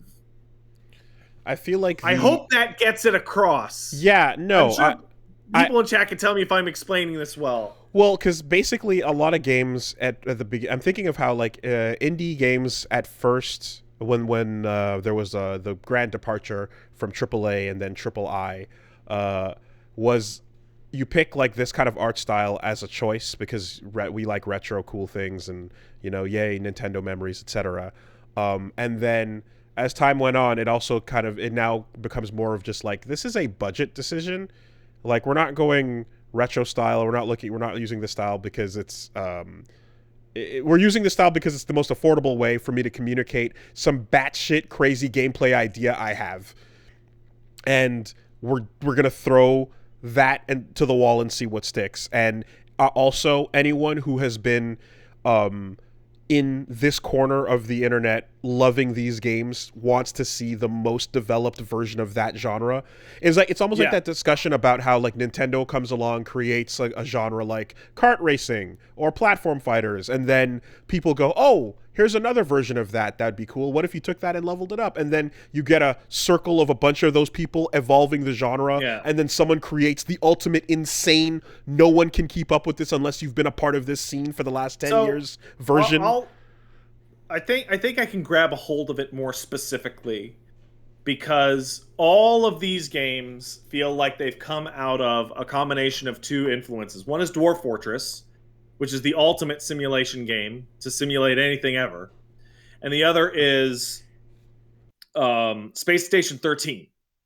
I don't know if you're familiar with Space Station 13. Space Station 13 is like a multiplayer version of Dwarf Fortress in which you can fucking just simulate and do all sorts of anything. Okay. And they're all for freaks. And the video review in which Seth describes his time with Space Station 13 sums up a couple different interactions that is the kind of fun that these people want to have. So in particular, he recounts two stories that I'm gonna to just paraphrase here. One of which is in which they loaded in as I think it was a clown and a surgeon, and demanded that the doctor turn them into a Papa John's, and so in-game replaced all of their limbs with pizzas, which did not kill them, but allowed them to eat the pizzas to regenerate their life. Okay. Or discovering that by loading up some of the medicine in the game, you could jam it into a fucking dart gun and then force feed people hallucinogenic drugs, which would make them lose control of their characters. Just nonsense. This is a multiplayer RP environment. Yeah. Yeah. Okay. Just sim nonsense, right? And then you get shit like Neo Scavenger, which, I mean, you can look up a single screenshot of Neo Scavenger. It's completely unparsable. Of like roaming around irradiated England trying to fucking eat homeless people or some shit. I don't know what the fuck that game's about. But Noita is a game where you actually get to shoot a gun and it controls well, but it has that same sim shit happening in the background. Idea. Okay. Gotcha. Huh. Anyway, Noita's cool.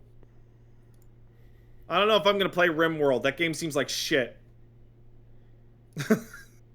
My question with... You played a lot of rogues, in the last couple weeks, and... I play a lot of rogues in general. I fucking love that genre. Fair enough. I think a big part of what I enjoy when I have played them is a reasonable pace to the permanent upgrade tree. Yeah, well, that's your Rogue Light, which need I remind everyone that Onion put out that article again, which is roguelike purist one day hopes someone will make a game in its genre. Mm-hmm. Because any game with permanent upgrades means it's a Rogue Light, which is the version of that genre which people actually care about. Now, I'm quick to say that it doesn't have to be an upgrade to my weapon. It can simply be an alternate weapon, right? Sure. But getting some choices at a reasonable pace is the kind of thing that keeps me interested. Yeah. Does that apply to, like, do you find that, like, you're getting them... Oh, every time you load up with Noita, you start with randomized wands. There's a couple different kinds. Like, this fires bouncy shots. This one is faster firing. The stats on your wand is randomized. Your secondary wand is usually like a bigger spell or like a bomb. And then once you get to the very first shop, which is like 5 minutes in, you can mix and match and combine your spells and do all sorts of different shit. So yeah, no, you can change your run like immediately. Yeah, the one I latched onto was Dead Cells for some reason. I just fucking really enjoyed the feeling of combat in that. It's really wild because like I ran and tried to hit Dead Cells like 10 different times. And every time I hit it, I'm like, wow, this game is so good. I'm going to stop playing it now. And go play a game that I probably know isn't as polished or isn't as excellent, but I actually have fun playing it. I do not have fun playing Dead Cells in general. Like, I don't know. I get the big sword and it feels good to hit things with it, and then you throw some kunai out and they teleport you, and then I'm like, yeah, that feels good too. And like each time I got like a new thing or just a kick, like all these things are like the moment you land that in combat, I'm like, ooh, yeah, I like the feel of that weapon. And that's kind of what kept me coming back, is like each different weapon run had an appeal to it, and then the interactions. For me, I guess stack. It's just the feel. Like, it just didn't care for it. It's like, that's kind of a bummer because it's otherwise excellent. In fact, the feel is also excellent. I think it's just not to my taste, which is not something I could possibly dig against. Put your finger on. Okay. I also decided because I didn't plan on that stream, so I was just like, fuck it, I'll do whatever.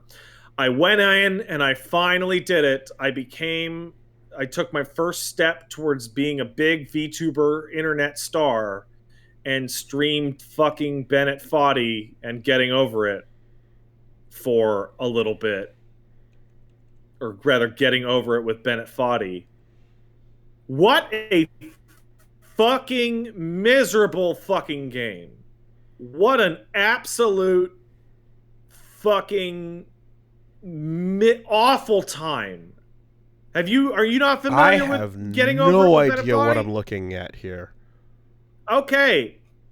Getting Over It with Bennett Foddy is a game stylized after an old style of Flash game, like Impossible style Flash game, in which you try and drag your way up a completely absurd mountain using the shittiest controls known to man. It's Kusoge for real. Quap? But as you do it, yeah, it is made. Bennett Foddy's the guy who made Quap. Okay. As you do it, Bennett Foddy is like proselytizing about like what it's like to lose things or have to give up on stuff, and the nature of progress and game development. And like the way the mountain's designed is like a single tiny mistake, you'll throw yourself all the fucking way down. This looks great. And oh yeah, no, it's so Bennett Foddy's a smart guy, and I like what he's done here with his game. And I think what he's saying in the game is probably of value if we were talking at a place, right? Or he was giving a talk, or I was watching a video, right? But when I'm thrown off because I mistimed a fucking swing of my mouse, and he's like, "Oh, sorry about that, buddy," and he starts fucking reading this fucking poem about failure from some like Buddhist artist or whatever the fuck is going on in that game. Like I just want to grab him by the shoulders and scream at his fucking face, like, "Shut the fuck up, Bennett! Shut your fucking mouth! Shut up!" Wow. No, when you said with the shittiest controls ever, I said QWOP as in like QWOP, not knowing that it's literally the same person who made QWOP. Yeah. Yeah. That's wild. Okay. Like it's right on. And then if you go and beat cool. it at the very, very, very, very end of the game, it tells you, "Hey, if you're streaming or recording this, please stop doing so because the top of the mountain is a secret." Oh, wow. Okay. And has everyone respected that rule? So far, Cool. I mean, not everyone. I know what's up there, but even though I never got up there. That's funny because some other games, some games in Paradise would have you stop at the exact same place, but instead of asking you to do so in the game for narrative reasons, they're putting out guidelines to say "fuck you" if you get there. Yeah, legal guidelines. You know, like, and it's interesting how like we're willing to do that if you ask nicely. You know what I mean? Yeah. Instead of saying like "don't you dare" and "fuck you" if you do show the credits. So I played a game a while ago called The Signifier, which was a cool little game that was like you diving into people's like memories, like a AI reconstruction. It was a really cool story-based game. It's about 6 hours. And like I played about 4 hours of it, and then I stopped my stream because I'm like, "Hey, this game's really good. And it's an independent game. You guys should go get it if you want to see the ending," because I didn't feel personally comfortable like just blowing the whole thing out there like that, because it was very short. It was a very cheap game. It was very cool. And then you get to like Atlas, who will like threaten you as like the very first words out of their mouth, and I'm like, I just want to go spoil people right. I want to go look up the ending on YouTube right now. Yeah. That's like, interesting. you get codes, you get sponsored shit, and sometimes you like, "Hey, can you please stop before this level or whatever?" And you go, "Oh, okay, yeah, sure, that's a fine ask. Cool, whatever. Can you not show this part before such and such a date?" But like sometimes those things are like NDAs that you're just gonna sign. They're like, "No, really, don't show this," and that's fine. They're providing you access. But other times you'll get something like, "Hey, we'd really appreciate it if you didn't do this, and that'd be cool." And you go, "Oh yeah, absolutely, 100%." There's no problem there. Then it's weird. It's weird, but interesting. Okay. So yeah, Bennett Foddy. Bennett Foddy, the person, seems like a nice enough guy, very smart guy. Bennett Foddy, the character in Getting Over It with Bennett Foddy, can go fuck himself. Let's see what else. I also grabbed Forgive Me, Father. It's a Lovecraftian FPS. What the kids are calling boomer shooters now. Wow. Are you not familiar with this? A boomer shooter? Is that... Are you not familiar with what a boomer shooter is? If I had to guess, I would guess Modern Warfare. No, it's like Doom, Quake Oh, the older. era. Okay, okay, all right. Yeah. It is a Cthulhu-esque boomer shooter that uses really cool stylized 2D art, and you're fighting like basically a Lovecraft story. It's really cool. Ooh, It's nice very art. simple. Yeah, yeah. It's Cool. very cool. It is it is just Doom, but Lovecraft. Like that's what it is. And I also hopped on. I'm looking at my timestamps. I played the new early access real time strategy game Dune Spice Wars for 9 minutes on my stream, which is not an indictment of Dune Spice Wars. Dune Spice Wars has a great UI. It feels good to click around on the button with the RTS. It has interesting ideas. It has good graphics. It runs slick, and it's not buggy from what I could tell in the 9 minutes that I played it. But what it is a real-time strategy guide that's in early access, so it has no tutorial at all. And so once I got about 8 minutes in and realized I had no idea what the fuck I was doing, or I scouted my first town and it asked me what to build, and there were like 14 different buildings that I could build that all said increases hegemony or spice or oppression. And I'm like, I don't know what the fuck this shit does. Okay, so you pull up the wiki on your phone and just sit there with it the whole time. What wiki? It came out early access last week. Shit. Okay. Well, yeah. So that's something for later. That's something for later. And last but not least, I went back to, based on your glowing recommendation from months ago, I decided I was going to go back and give Fights in Tight Spaces another shot. Cool. And man, I would like, that is my current number one example of a game that is less than the sum of its influences.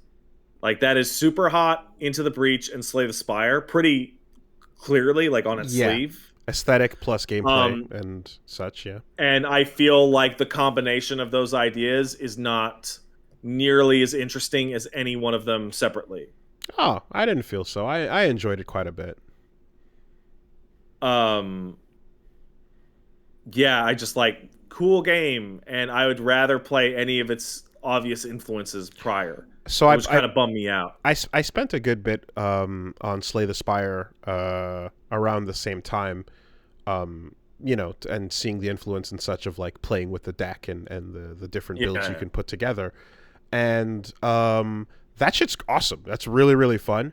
I just I have an appreciation for the grid combat placement.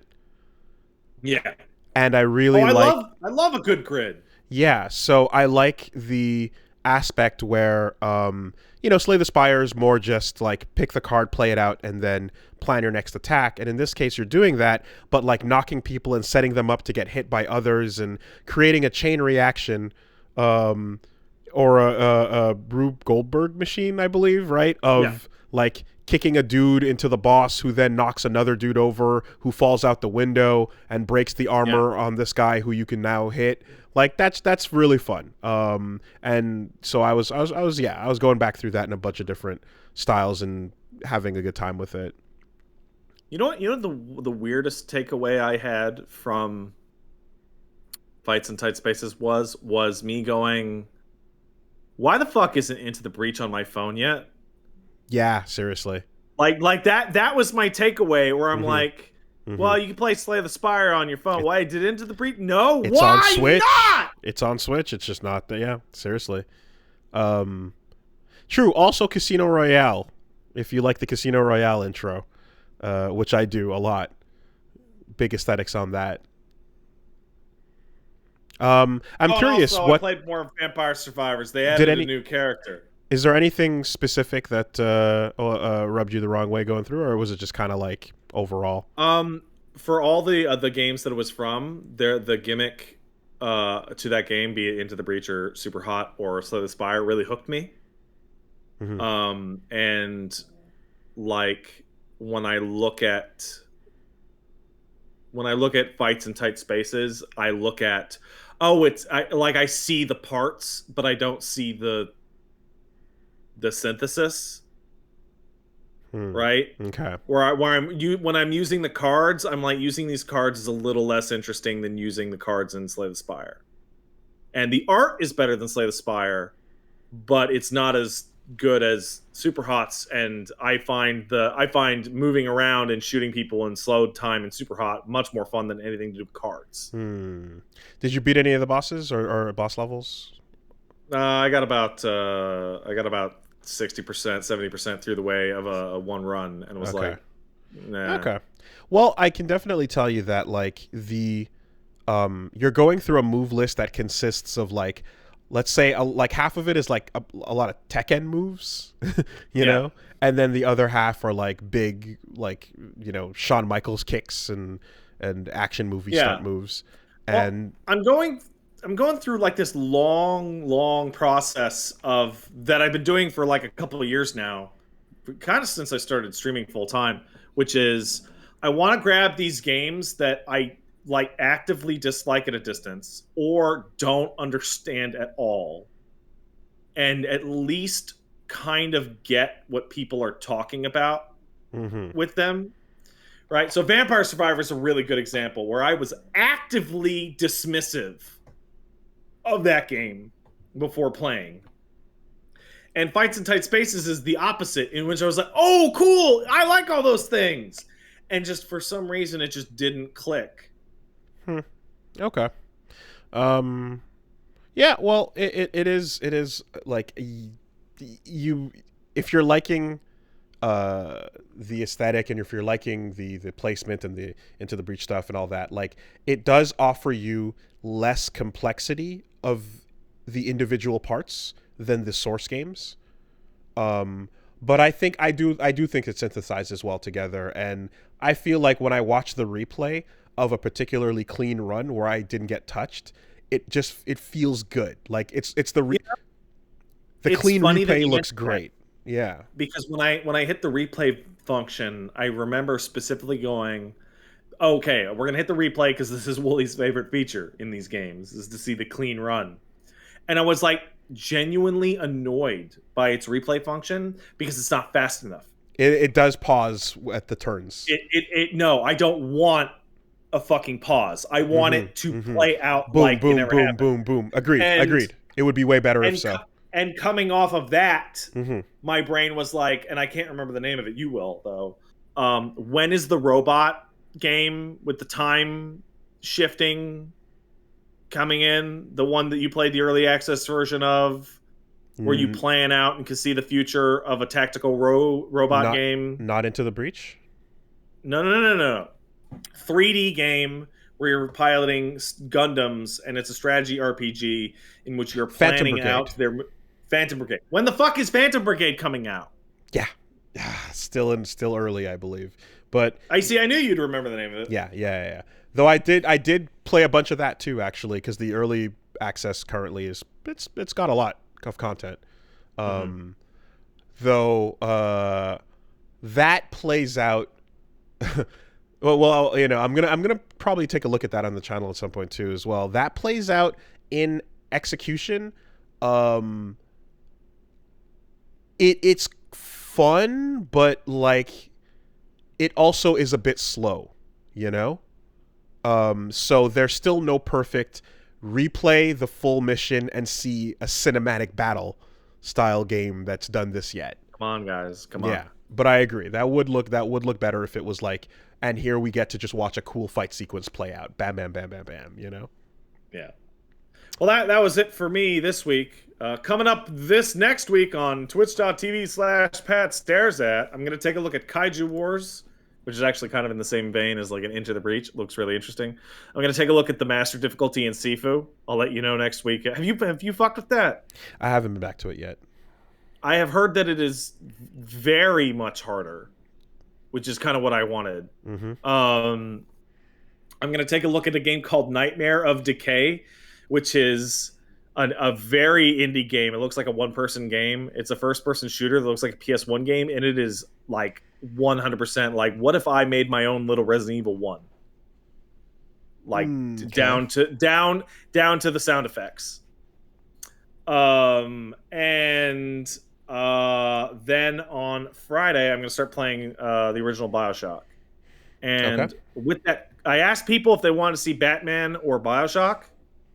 And I got BioShock as an answer, but I'll probably do both. And with that, I would like to not apologize, but I would like to give you a measure of appreciation because you went through Arkham Asylum. And I remember you asking about which version to go through because of the weird remaster shenanigans. And I was like, oh, it's the PC versions all the way. I'd like to apologize for painting that as such a simple prospect as testing and running the PC versions of Arkham Asylum and Arkham City had me so fucking pissed off that I actually just bought the shitty PS4 collection. And if I stream it, I'll be playing that instead. Jesus because Christ. fucking Arkham City doesn't even exist to OBS. You need to use display capture to fucking get that thing. Those games are just great old PC games that are acting like games from 10 years ago. And that, like, why is there a problem with this? Why are you giving me a problem now? Just run. Just run normal. Run like a normal game, please. It's interesting because the feeling that we have of a game being on PC and therefore being, like, somewhat immortalized is not really true.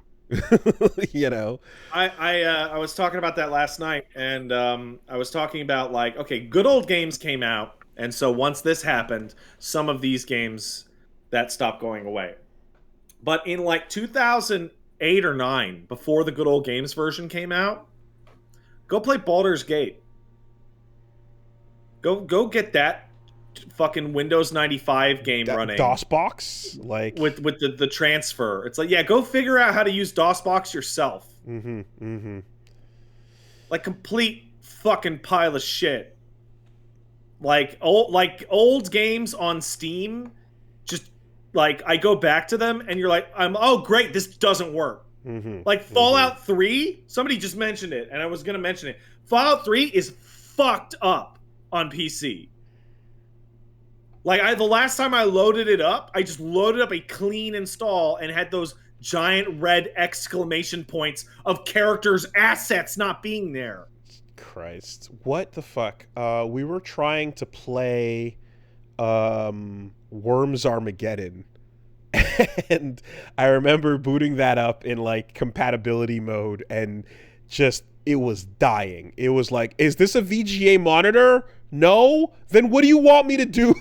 Like, it didn't know what to do and how to handle itself, you know, with a fucking a modern screen. It was ridiculous. Yeah, PC does not mean it's forever, you know?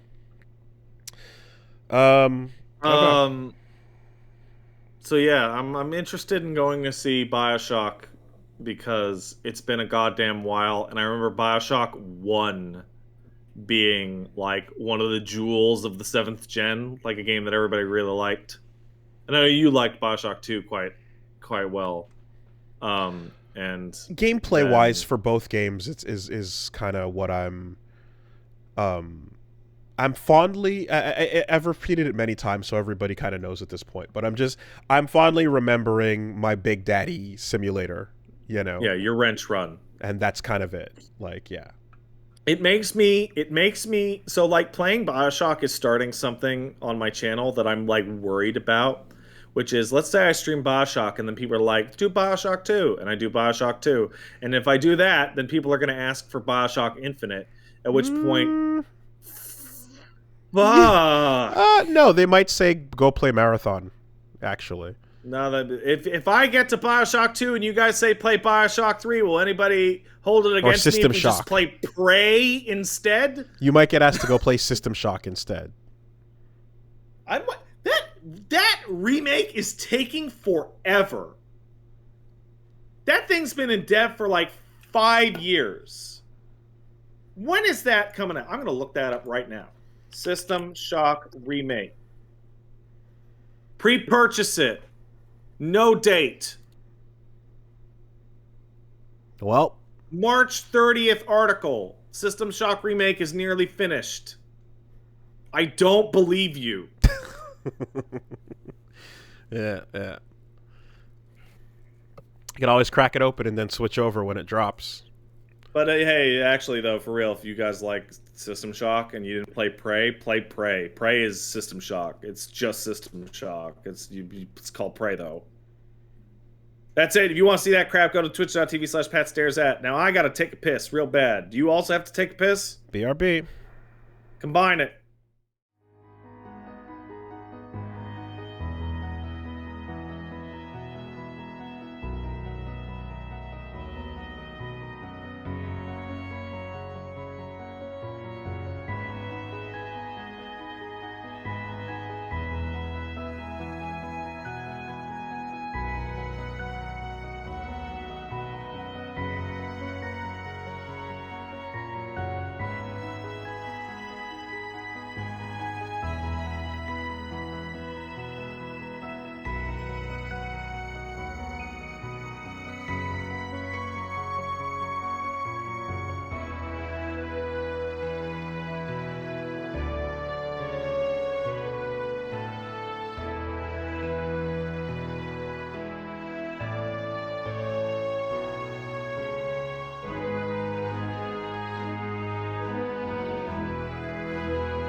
Okay. Quick word from our sponsors. I love our sponsors. This week, the podcast is sponsored by Bombas. They about that socks. I like socks. Yeah, Bombas' mission is simple. Make the most comfortable clothes ever. Match every item sold with an equal item donated. So when you buy Bombas, you're also given to someone in need.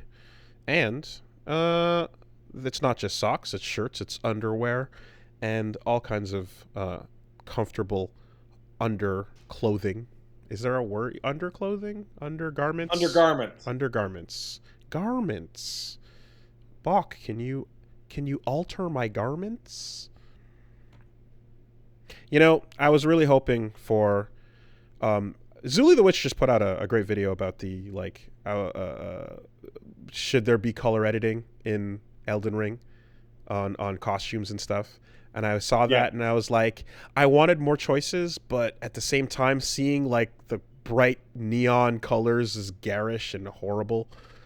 So maybe just a limited choice selection for some solid, like, whatever, 5 or 6 good colors that are going to look good on each thing would have been solid.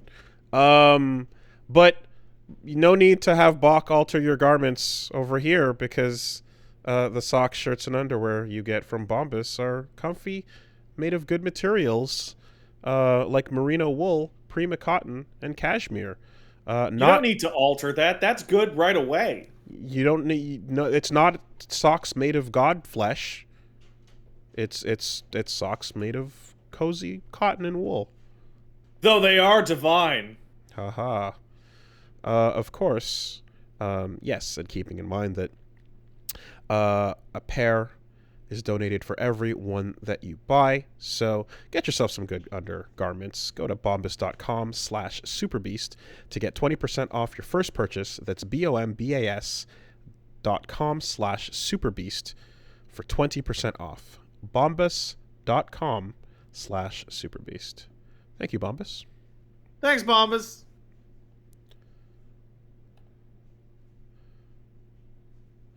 This week, the podcast is also sponsored by DoorDash, and I absolutely am loving the fact that this weekend I was able to dash myself over some quality steaks and had a very nice steak dinner with a place that had some really nice cuts of Wagyu, you know? It was fucking great. DoorDash getting you delicious food straight to your door, dropped off, ready to go. In this case, they had the meat, nice cut, nice marbling, a good time. And you know what? They weren't sloppy. I didn't serve them sloppy. I had no sloppy steaks in this house. You didn't slop up your steaks, sir? I didn't slop up my steaks, you know? I mean, for a second, I was wondering if the driver was going to run back in my house and try to stop me from slopping them up, but that didn't happen. You just said you didn't slop them up. I didn't slop them up. So wait, the driver would have run back in to slop them up for you? If I did start slopping my steaks, then the driver might have had to run back in to stop me from slopping them. But I didn't slop up the steaks. You think the driver happened to be from England and had their ear to the door, was like, "Oh, you better not be slopping them steaks! Don't slop them steaks. Stop it. You're ruining them." I don't know what the fuck you're talking about. I don't know what that means. What is slopping your steaks? Sloppy steaks. You pour some water over your steaks and then you make them all sloppy. What? Why? Why would you do that? If you're a piece of shit. If you're a real piece of shit, you slop up your steaks. That's a much blunter answer than I thought. You just... But my delicious meal was made possible, of course, with DoorDash. So, you know, you can get in on the drop-offs of whatever you're in the mood for, because they are partnered with over 300,000 restaurants, your neighborhood go-tos, your locals, all the favorites, and, of course, they're being dropped off safely to the front of your door. Ding dong, there it is. It's dinner. Yeah, so I enjoyed it. Did a good one this weekend on that, and you too Well, can thank enjoy. goodness those steaks weren't slopped up. Gotta be careful. Gotta be careful. If you used to be a piece of shit, you might have been someone that slopped up your steaks. Did you invent this? What is this? Don't worry about it. What you should worry about is, for a limited time, our listeners can get 25% off and 0 delivery fees on their first order of $15 or more when you download the DoorDash app and you enter the code CASTLE. That's 25% off up to a $10 value and 0 delivery fees on your first order when you download the DoorDash app in the App Store and enter the code CASTLE. That's code CASTLE for 25% off your first order with DoorDash. Subject to change, terms apply. Yeah. Thanks, DoorDash. Thanks, DoorDash. And this week, the podcast. Hold on a second. Boop, boop, boop, boop.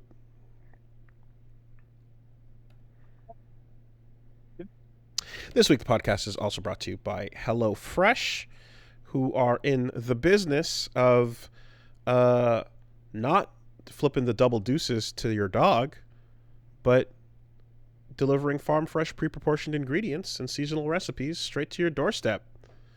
Listen, I've used HelloFresh. It helped me make good foods, but do you know what it did not tell me to do? It did not teach me how to slop my steaks, and God bless them for it. Yep, that is a experts work at giving you good ingredients over at HelloFresh, and those experts, 10 out of 10 of them, will agree that slopping steaks is only for huge pieces of shit. So they do not recommend or endorse that. They want you to enjoy your meals, especially your steaks, unslopped. If you slop up your steaks, then they can't help you. You know, the experts would never, never, never tell you to pour a glass of water over a perfectly fine cut of steak.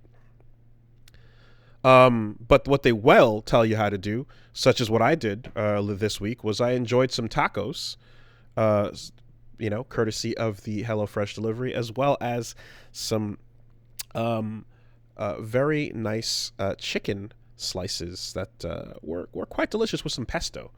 Big fan of those. You know, once again, also unslopped, because don't do that. Follow the instructions. If you don't follow the HelloFresh instructions that the experts have planned, then they might get sloppy. Like, God help you with the outcome of your meal, right? If you choose to go chaos and not follow the rules, then so be it. That's up to you. But if you follow the rules and do the instructions, you're going to get delicious meals. So when you're getting HelloFresh, you get the character select screen, and on the left it says Team Hero, and on the right it says Team Slop. There you go. Only villains do that. And Team Slop is grayed out, because HelloFresh does not support that. Don't do it. But you can, of course, get in on various recipes to fit your lifestyle, whether that is calorie or carb conscious, whether you're eating vegetarian, paleo, keto, whatever your needs, or just regular, everyday delicious food. You've got HelloFresh to send you great meals, prepackaged, pre-proportioned. Cut the hard work out and enjoy. You can go to hellofresh.com/superbeast16 and use code superbeast16 for up to 16 free meals and 3 free gifts. That's hellofresh.com/superbeast16 and use the code superbeast16 for up to 16 free meals and 3 free gifts. That's America's #1 meal kit. Thank you, HelloFresh. Thanks, HelloFresh.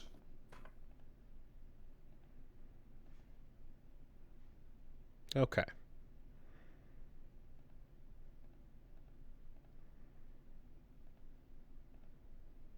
You okay over there? What is this sloppy steak fucking nonsense? I think you should leave. I looked it up and I found a Binging with Babish episode where he slops up a $500 steak. I think you should leave.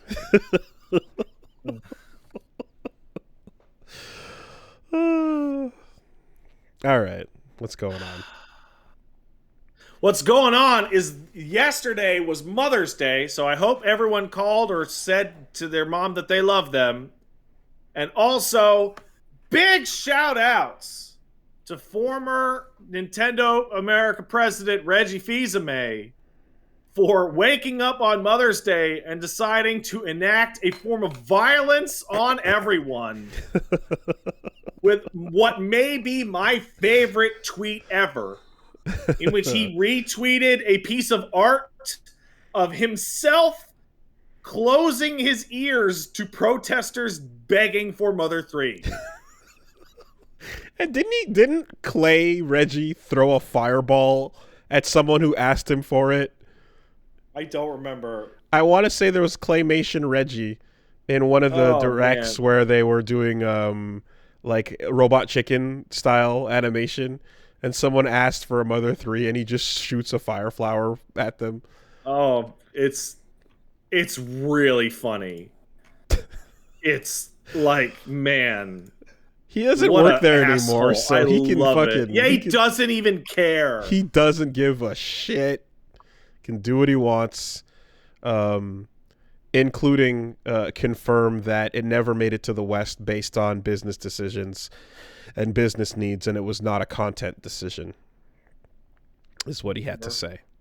So, boy, you holding up fucking double deuces to the dog is Reggie holding it up to the Mother fan base who just can do nothing but sit there and stare, bewildered.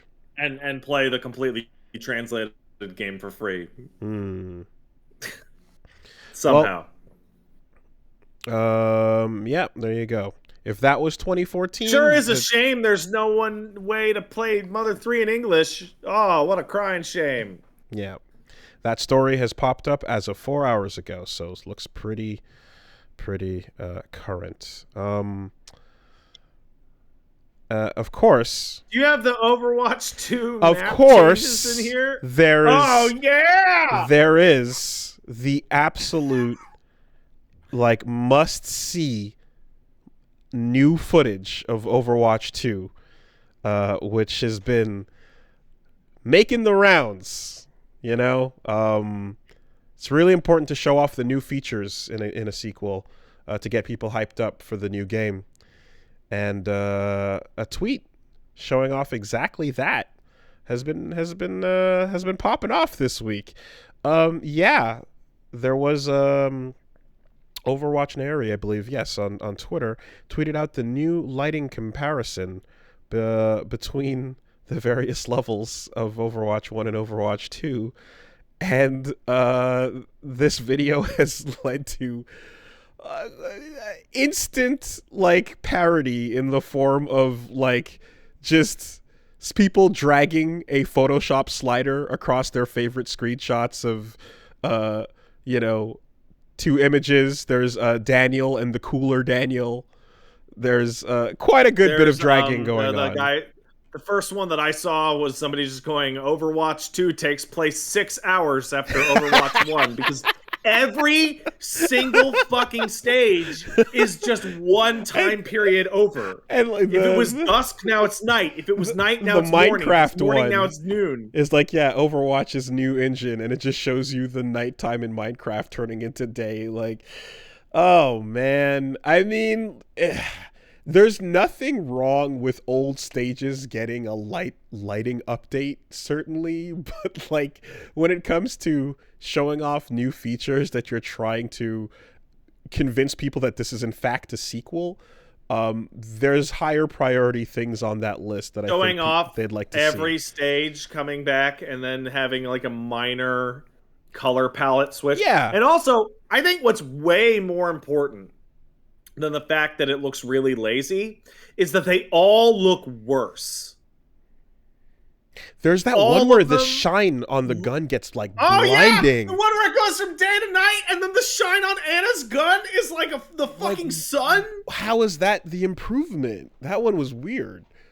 Yeah, I don't know. Like, I'm thinking of Overwatch 1 traveled to Breaking Bad's Mexico.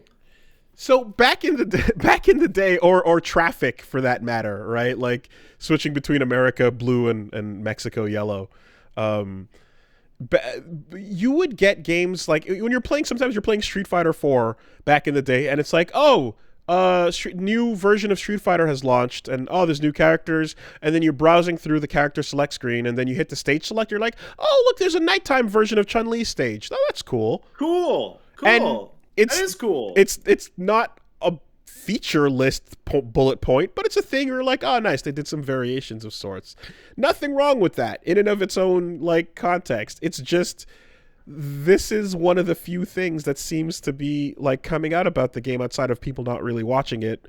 And I don't know why, but between this and every other thing that seems completely the same, it seems like their goal with Overwatch 2 was to slowly introduce it as a drip feed transition update from people who are currently playing Overwatch 1. It's a very weird decision. I did a little bit of research on Overwatch 2 because this was very confusing to me. And everything to do with Overwatch 2 has been mishandled and mismanaged in a way that I cannot believe, because as somebody who follows the industry as a profession, I cannot believe how obviously fucked up the messaging around this game was. So first of all, the name Overwatch 2 is fucking completely wrong. It's a lie. It's not. It's straight up not Overwatch 2. It's an Overwatch update. Overwatch Second Impact. It's if you own Overwatch 1, you get Overwatch 2, and it'll just change into Overwatch 2 without the graphical things associated with it and all the PvP changes. It's like a season.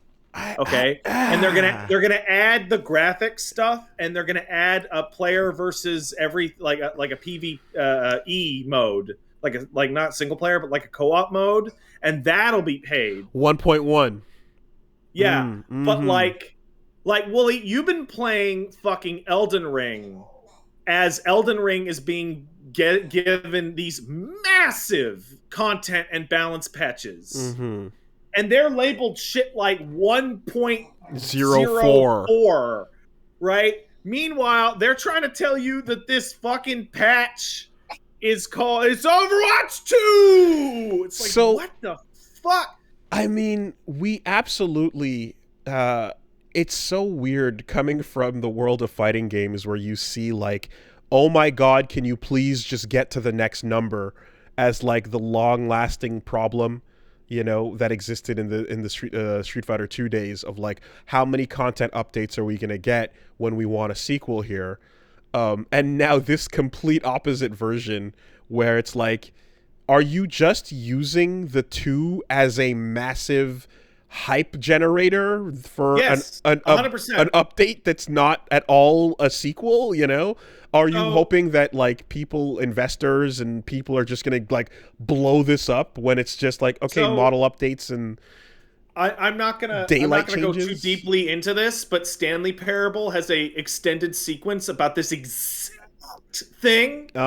This exact thing, to the point where it makes me think they were talking about Overwatch to some degree.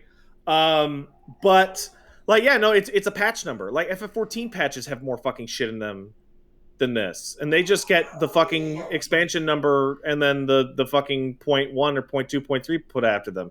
Most patches that are content have this. Fucking Deep Rock Galactic just came out with its fucking second season and doubled the amount of shit in their battle pass. And you know what Deep Rock Galactic did? It took every single item in its first battle pass and just integrated it back into the game as random drops.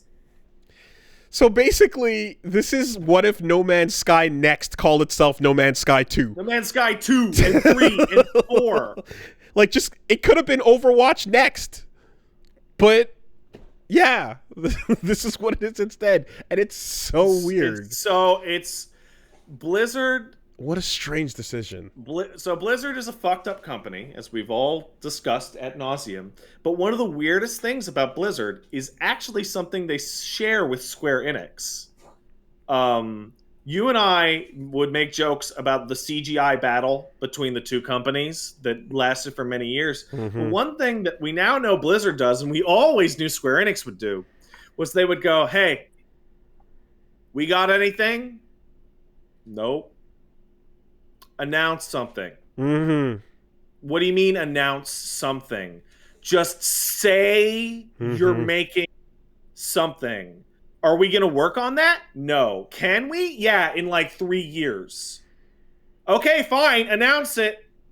And Overwatch, sorry, not Overwatch, but Blizzard does the same thing where they just go, this thing, this new character, or like it's always timed to some fucking personal scandal at the company or some game failing or some fucking disaster. They always just go, something new is coming out. PR. And Overwatch 2 is like the most blatant one because it's not even a new game. No, man. The fucking it was pointed out, I don't think we talked about it here, but just like remembering that when whoop, okay, hold up a second, Inception, be right back.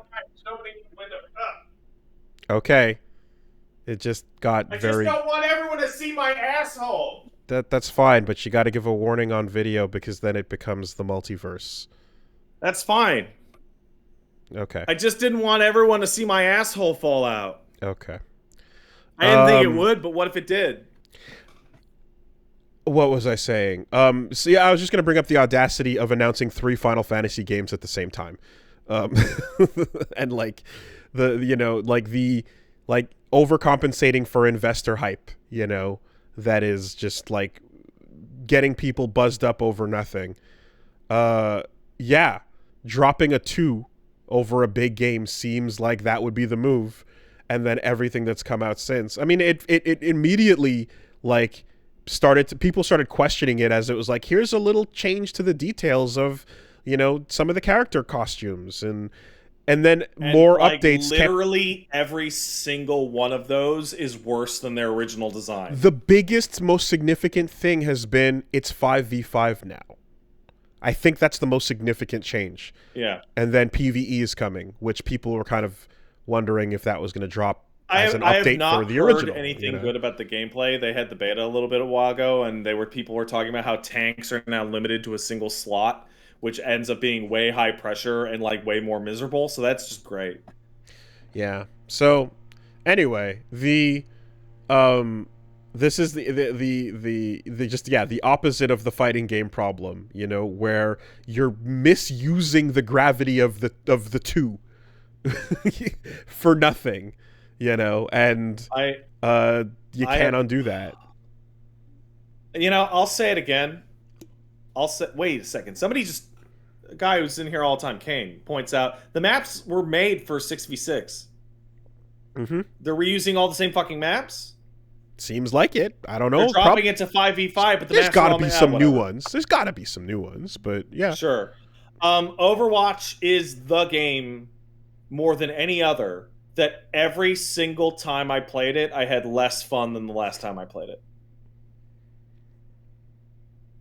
Like my favorite version of Overwatch is launch Overwatch. And every time they changed something to make it better, I would be like, wow, this sucks.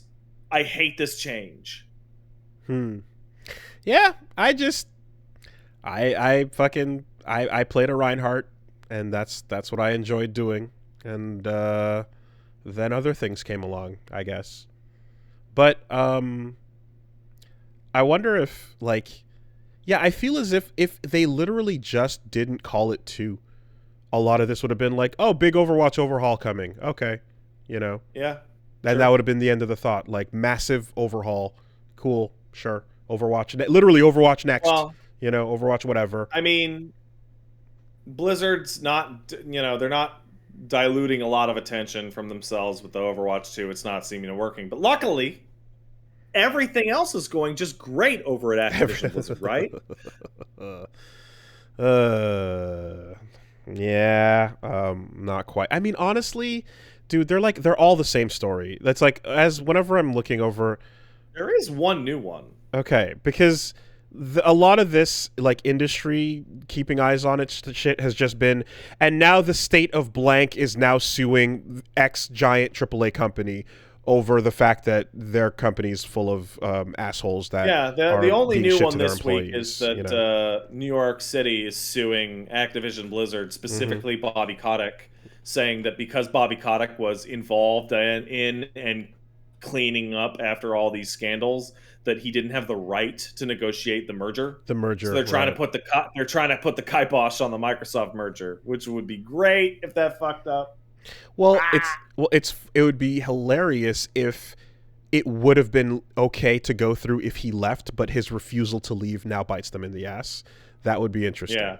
you know. But yeah, I'm just like I scroll over them and I'm like, literally, it's the same one week to week, you know. Um.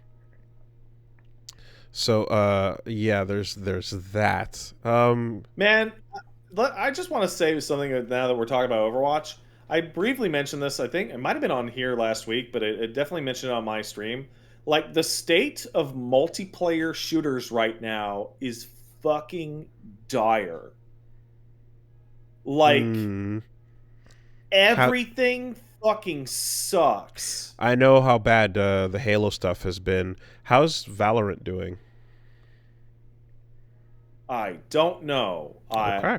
I decided one day that I was gonna try and run it, and the anti-cheat told me to fuck myself. And I was like, wow, that shows me for fucking deciding to go for it. Okay. Fortnite Fortnite is unironically the most feel good of the shooters in that it's the least fucked up. Gundam will save the day. Gundam Evolution is coming. Like, that second season of Halo is like a fucking mess. Like, it's oh man, you didn't see this. The second season of Halo introduced legitimate compliance failures. People's DLC no longer exists, let alone been removed from their fucking thing because they changed the way cosmetics worked. So some of the cosmetics people bought fell through the cracks and just don't exist. Oh, that was the thing with the van that had like the front of it in one color that then just got removed. Like, I saw a tweet about that. Yeah. Someone bought like a skin for their Warthog and then it was just people gone. bought a skin for their Warthog and then they got changed around and some of the fucking things got removed because I guess no one bought them, but some people did. And when they got pulled out, the fucking texture's just gone. Man. Like, we were talking about it with the Stadia or with the Luna fucking outage, you know, shit. But when you're getting into this realm of like digital purchases that are now taken from you, like, you're stealing. You're stealing from people if you take their digital purchase away. Like, you know, I don't care what the fucking fine print says on that. Like, you're an asshole. You got to fix that. You can't take away shit like that. What's up? Oh no, I was trying to pet Geef on the camera, but okay. I had the wrong hand. He's your baby.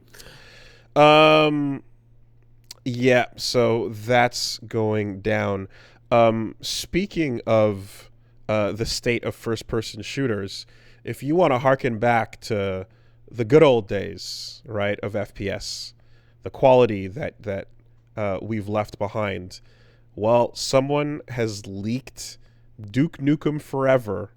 The E3 2001 build was posted on 4chan, and you can go play it. And that's the fucking first trailer version of the game that they showed off before, I think, the 4 engine switches. Confirmed. I bet that version of the game is way better than the inevitable DNF. I doubt it. I wouldn't say so. Did you play DNF? I certainly did. In fact, I might have worked on it. Oh, okay. George Broussard has confirmed that the leak is in fact real, and temper your expectations. There's no gameplay, just a smattering of barely populated test levels. Yeah. So it is astonishing how little they worked on that game. I mean, it feels like the history of it, looking back, is more a history of engine migration than it is actual game development. Yeah, Like, 100%. it was fucking crazy. Like it was what was it like? Okay, like the first there was the initial one from Unreal.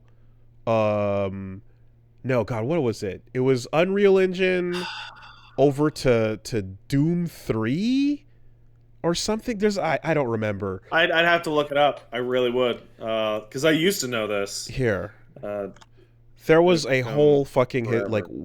ridiculous history of I gotta get the. the development of Duke Nukem Forever. All right, let's see. Engine. Quake 2 engine, Unreal Engine, Quake 2. Doom Oh, 3, then final release. Unreal 3. Yeah. Just woof, man.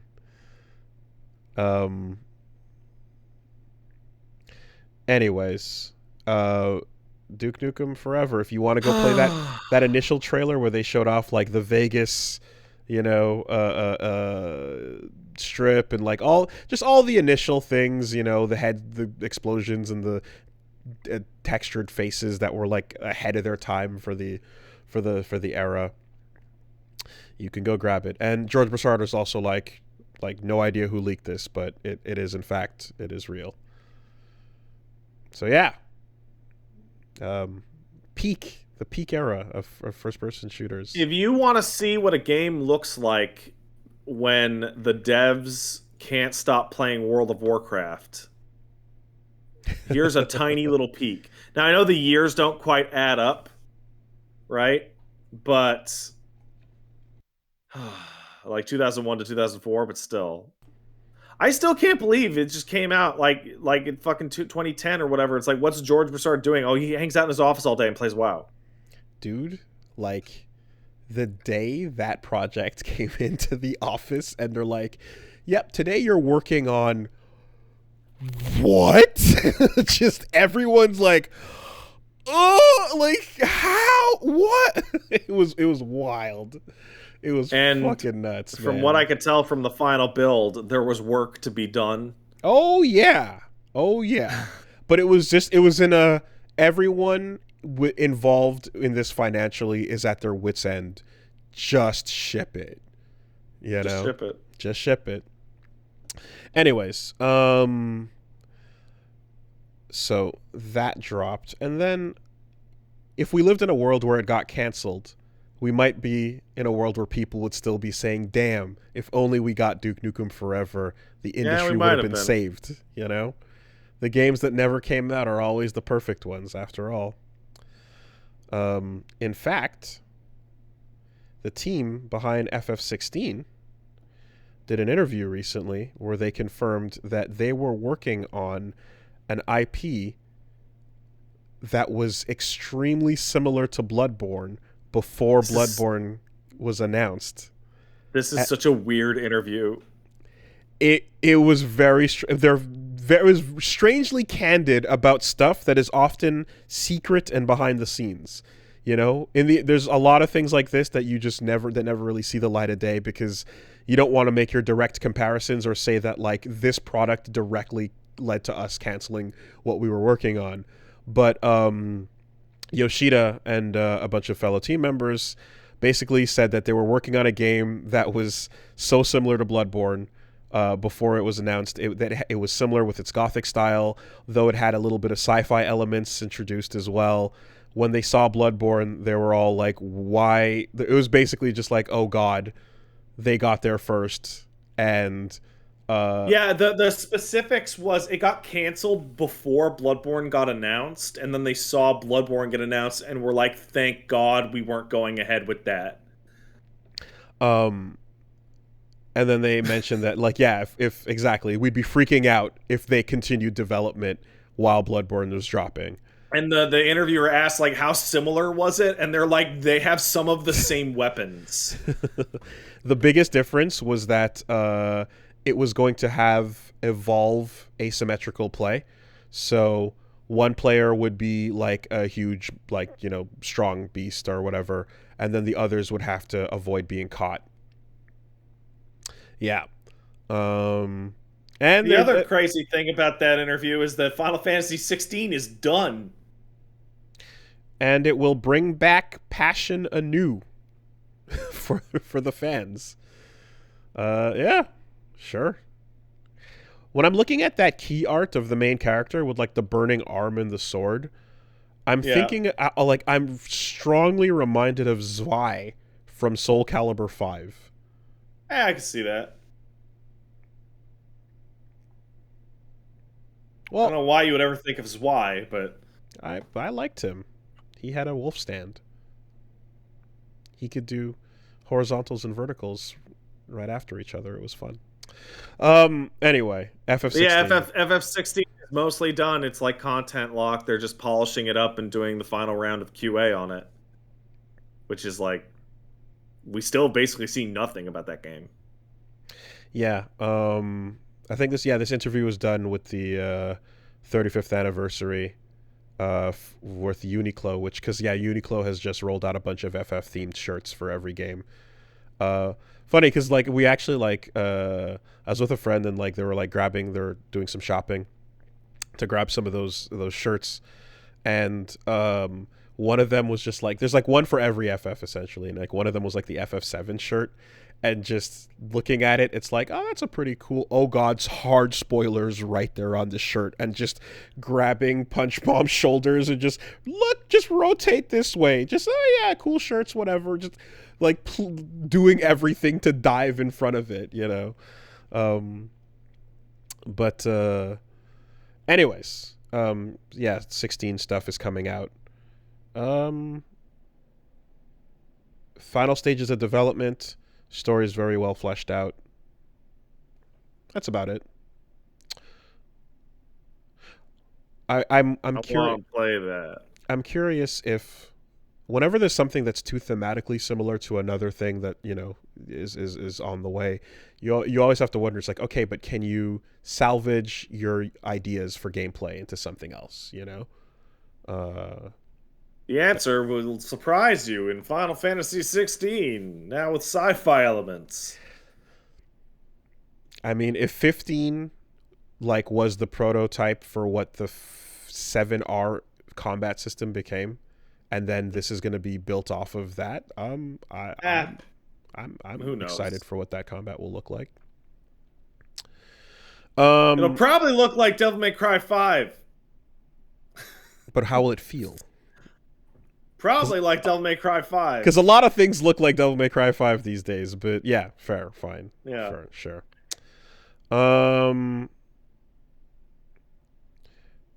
Meanwhile, on the complete opposite end of the spectrum, you would think that the most exciting crossover to happen this week would be Among Us cross PUBG. Who would think that? But it's not. I thought that. It's not. Because EVE Online cross Microsoft Excel is happening. And Microsoft is working directly with EVE to implement data transfer from the game straight into spreadsheets. So they announced, I believe they announced this is at an EVE Online event. It might be their annual yearly event. That is kind of a big deal for the EVE Online. It's nerds. Awesome. It's a really good crossover. Like if you're somebody who like was taking this EVE shit as practically a second job, you're doing this manual data transfer anyway. And if nobody has made plugins and or extensions to make your life easier, official integration certainly would. It's awesome. Listen, man. Crowd was popping off. It was really annoying to type in the amount of Plex manually per person. Okay. Plex. Now, yeah, Plex. Not ISK? Not familiar with Plex? Nah, Plex. ISK is ISK is fucking weird because ISK is the money in EVE Online. but I believe that is because it is the money there. Like ISK is the fucking anagram for Icelandic kroner, I want to say it is, or whatever. But Plex is the game time currency. It's the currency that turns into real money. Ah, that's true. Actually, I have some ISK. I didn't even realize that. Eh. Yeah. So the one that is money isn't money. The one that sounds like a media center is money. Either way, this makes me kind of wonder, like, how many other games or MMOs, like it would 14 or WoW or any of that shit, like, um, Just are Eve that this would matter. yeah, no one's grabbing out like spreadsheets and doing their Mm. calculations in depth on those advanced raids.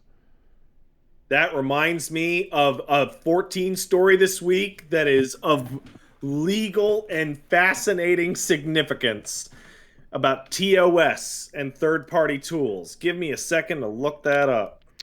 I was also Uh, thinking about, sure, while you explain that, I was also wondering, like, how is there, I mean, I feel like there would be a, like, basically some kind of, you've described that there are, each of these games has their own built-in plugins that, um, you know, change your HUD around to give you more options or to do help you with like raids and yep. setting up things and whatnot. Um, like, are are there cases where like you can have external stuff, and there are cases where you can have stuff like your build calculators, right? Yeah. In what game was it you were saying? Where was it League or Dota? One Yeah, of them, yeah. League and Dota have the build guides or shop guides or whatever. right? So it's just like, so I'm just kind of wondering of like, is there like a company that just goes into business and like makes like an all-in-one supplemental tool for? Not really. No, okay. Not to my knowledge. So FF14 recently put out. So you might have seen people talk about it if you're friends with any like really huge FF14 nerds. Maybe men talked about it to you, Willie. Dragon Songs Reprise is the big super fucking raid for psychos that has Mm-hmm. been going on for a couple weeks. And world clears have happened. They've done it.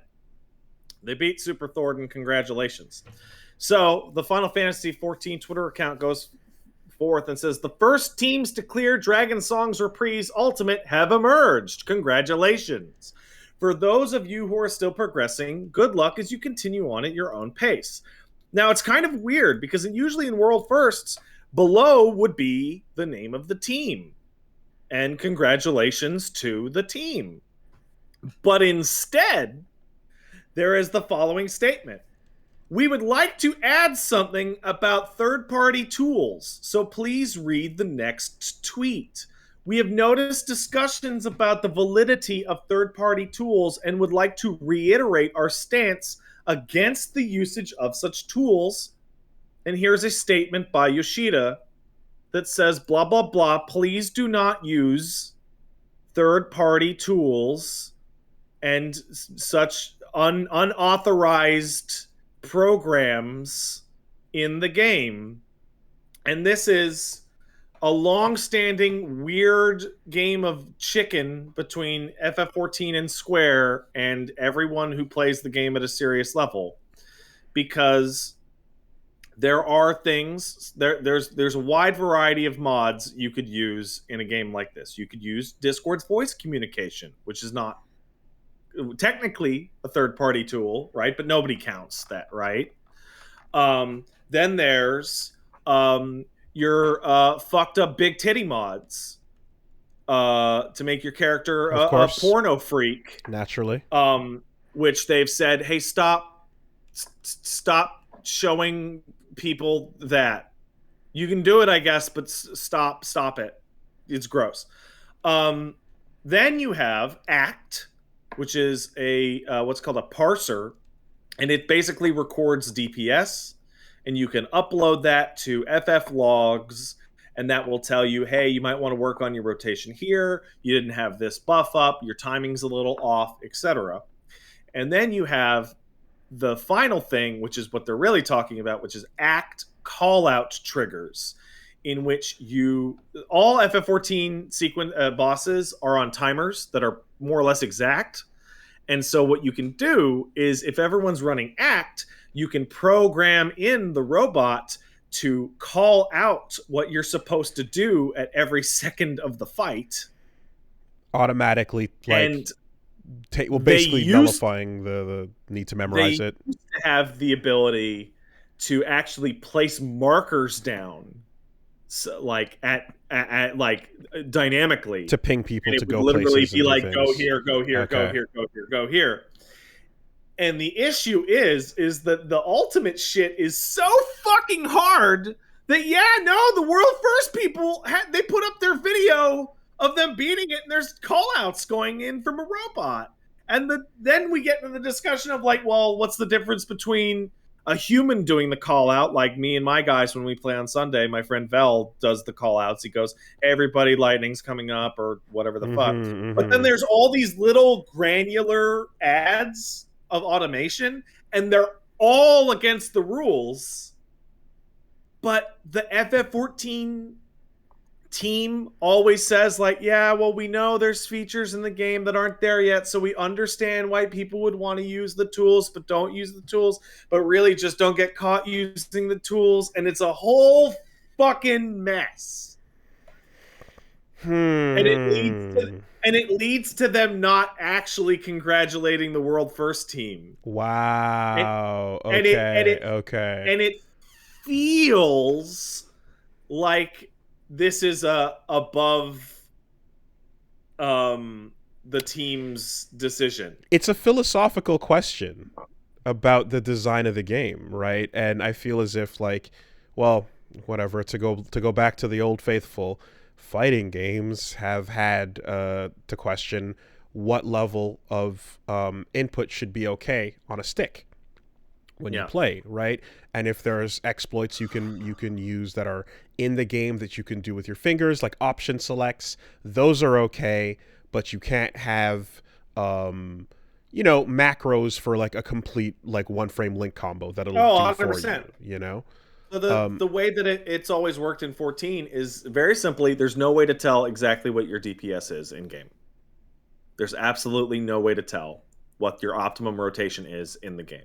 The only way to correctly figure out what the good rotation is for any particular thing is to run a parser while you are playing and literally look at the numbers the parser is recording, and it will tell you, listen, you did, X percentile damage, or you could have tightened your rotation up here.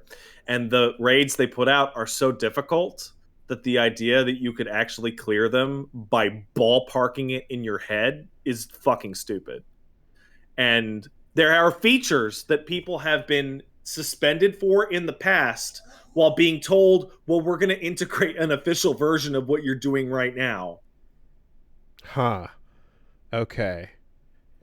Yeah, I guess so that's a hard limit where it's like, if the game is about to do it anyway and you're getting in trouble for that, then fuck you, because it's going to do it anyway according to the people making it. My instinct is to imagine that like artificial help is still not controlling your character. You still have to manually time all your efforts, right?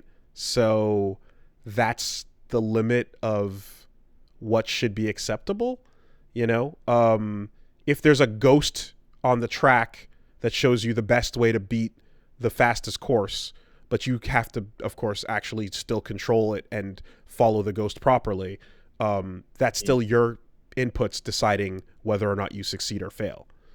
So I don't know if that makes like sense according to what most people believe, but in my head, arbitrarily not knowing, I would assume that the limit of information being conveyed to you versus like you have to manually input it yourself, I think it's fair to draw a division there. Yeah, it's a mess. It's a complete fucking mess, and it's going to go back and forth until they actually add the features.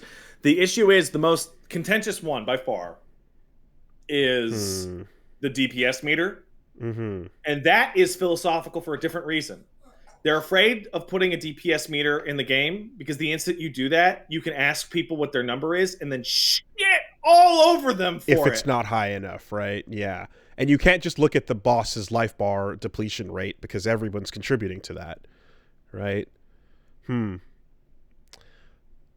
Yeah, that's a genre specific conundrum, man. That is interesting because, right, like the idea of modding the ghost into the game and then taking away your own accomplishment of like memorizing a particular sequence. If you're telling me that ballparking it is not good enough, then It's not good enough. because ultimately that it should be, right? Like if you're good enough to memorize a sequence and then you're like, yeah, I can ballpark it, because that's how you overcome most really hard things in any other PvE context. It's been the general thing that if you parse and shut up, you're cool. But the thing that'll get you suspended or banned is if you go into like a group and you start yelling at somebody like, "Hey, you need to up your DPS." And it's like, "Well, how do you know that? Do you know that because you're parsing my shit so you can shit on me?" That's BM, man. I will say this, man. Games like 14 and WoW before it, like MMO, does create they're the first ones in video games that I know of, at least, to encounter these types of weird design philosophy problems, and the solutions, we can see them fail or succeed, and you know, there's lessons for future game design to come from this type of shit. Like World of Warcraft had a version of this where you could run like a challenge thing for an encounter, and you could literally bronze, silver, and gold star it, and that would be visible on your character stats that people could look at, and they could like demand like you need to be at least silver on this encounter to come with us to this party, and that was just the most fucking toxicity inducing shit you could possibly fucking imagine.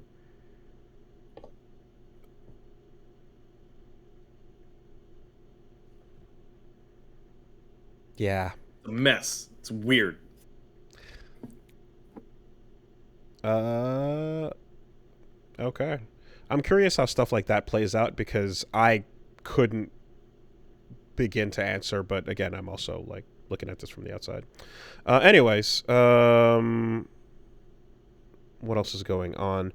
A couple of random things. One, interestingly, Furi is getting ported to PS5. Cool. I should probably actually try that. I thought you played it. I didn't. Oh. No, I remember when that dropped and it was like, oh, it's the Afro Samurai thing, but series of boss fights and stuff. But that was where a lot of people were like, you should, because it's very much your thing. And but yeah, no, I haven't. And there's DLC coming with it as well. They're adding another character, I think. In fact, each time Furi comes up, it usually is followed by an onslaught of "Holy shit, Wooly, play it, play it, play it!" Right? That's usually how that goes. So yeah, might take a look. And the main thing, I suppose, is like, from what it seems like over time, it's quite a bit better than Afro Samurai, right? So, well, yeah, that's the takeaway. That's pretty. Come on, cool. That's not even fair. Obi-Wan trailer, Larry. There's a parody trailer called Larry that dropped, but anyway, Obi-Wan trailer, and yeah, we'll see what's going on. I don't know where that character ends up, but from the sounds of it, like in Clone Wars, a lot of people say that like Clone Wars does a lot for Obi-Wan's character, and like, you know, it's pretty cool to it's a good overall fleshing out of the in-between time. Are they going to carry that into this now that they got Ewan McGregor back, or is he gonna start doing a thing where every episode we're staring at Luke through the goggles from a distance and setting up A New Hope. I don't know. I better not raise this boy. Maybe He has to know nothing. I'm expecting at least 4 times for him to get really close, and then someone's gonna pull him away at the last second, or like a blaster shot will come out of left field, and he's like, "Oh, I can't go. I can't wait to talk to the boy and then lie to him about his father. I'll just lie. I cut off your dad's fucking legs." Also, I'd love to see what the negotiation process to get Ewan back was like, because that's another one of those just like, I don't know how they feel, but I feel like anyone from the prequel trilogy could just look back on that and go never again. You know? Yeah. Unless, yeah, I could easily see that. Unless the number was real right. So, anyway, there's... Apologies for the background. I think the dog's barking at some deer outside. Not a problem. Which he is terrified of, I've noticed. I took him out to pee the other day, and there was a deer like 10 feet away, and this dog is a bitch. Terrified of a deer. Well, you know the thing about deer, when they piss, it smells really strong. No, you know, I didn't know that. It's very strong. I was not aware of the mechanics of deer piss. Yeah. And it would seem that there's other things this week worth discussing that are very pertinent to odor. Yu-Gi-Oh! Tournaments have officially put a rule out that will penalize players for smelling bad. Hell yeah! Join in Smash Bros. In the stinky playtime! The official Yu-Gi-Oh! Blog has posted their tournament policy, in which they have stated that anyone with dirty or bad smelling hygiene or clothing will be required to have clean clothing and be clean, and if it's excessively dirty or bad smelling, you can be penalized. It doesn't go on to specify how or what that would entail, but the judges will likely have to do sniff checks. and god damn if that isn't something that people are signing up for. That is not what you sign up to be a judge for, man. I don't know how to tell you this, but if I was, say, a Yu-Gi-Oh player, and I'm excited to play Yu-Gi-Oh, and this news article breaks, I'm quitting Yu-Gi-Oh. Like, I'm done. I'm switching over to, like, anything. Like, immediately. I'm out. Because do you remember how you felt when you and I were talking about enjoying Rick and Morty, and then we fucking stopped talking about Rick and Morty? Do you remember that? Because I do. That was a time. Yeah. No, if this follows the decorum of other tournaments that I've been to, I've never been to a Yu-Gi-Oh! Tournament, certainly, but tournaments in general, you would have this start with one player going, oh God, that's horrible, and then flagging a judge over. And then they'll tell the judge what's going on, and the judge will have to look and be, okay, like, hold on, pause the match, and then they'll have to ask the person to stand up, and then the judge will have to approach and perform a snoof check. And that snoof check may or may not involve hands up, rotate, do a spin, do a 360 in the middle of a crowded event.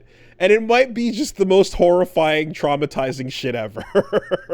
Hey, I got a great comment coming in from Diana. Love you, Diana. I guess you should never play card games, Pat, because they all have this problem to the same degree. You're right. No one should play card games if they all have this problem to some degree. Well, there's virtual card games. They should all stop. You can play through the comfort of your screen. Yes. Yeah, no, honestly, the judges are the losers in this I think story. everyone is the loser. You know, this reminds me. I remember a long time ago, back in 2004. No, 2005. I was hanging out with a friend of mine, and we were walking through the Eaton Center. And we were just talking about bullshit or our university classes or whatever. And we took a turn up on the 3rd floor of the Eaton Center because we were going to go to the bookstore. And she saw, hey, what is that store? I never really noticed it there.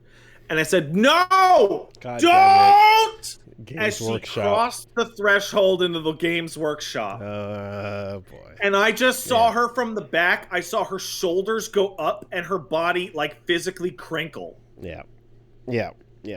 Just walking the first foot past the threshold, and then every single fucking grognard in there just turned, and then she slowly backed out, and we walked away. Can you get DQ'd for a really bad fart? That is a great question. I would imagine no, because that is not you or your clothing directly. However, it can be called into question and at least pause the game for a ruling, at which point the judge's job will be to sniff the fart. I cannot understate how shit this deal is for the poor judges. This sucks, man.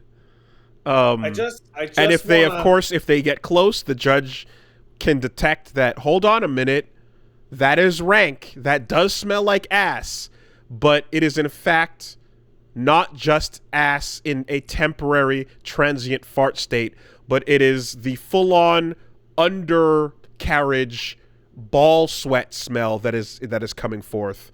That's then going to be a red card. You know, you and Paige are right there on the same thing. I just got a message over Discord. Quote, it is not just fart, it is also balls. Yep. There you go. Underarm, all of it. So, I want to point out, this is my attempt to soften the blow to the Games Workshop freaks slightly, in that they have it the worst of anyone, because I'm sure their general hygiene is approximate to the other groups, such as the Smash or the Yu-Gi-Oh! Or the Magic. However, the Games Workshop stores also absolutely overpoweringly fucking reek of paint fumes and varnish in a way that just combines with the balls and the stink to just create a new form of enhanced BO. What if you're making it to top 8 and you buy a bottle of liquid ass? Do you know liquid ass? I do know liquid ass. You buy a bottle of liquid ass and then you taint the seat of your opponent before they sit. Yeah. And then you get a free ride to grand finals. What if you can hear Ultra David and James Chen and they're throwing you off with their commentary?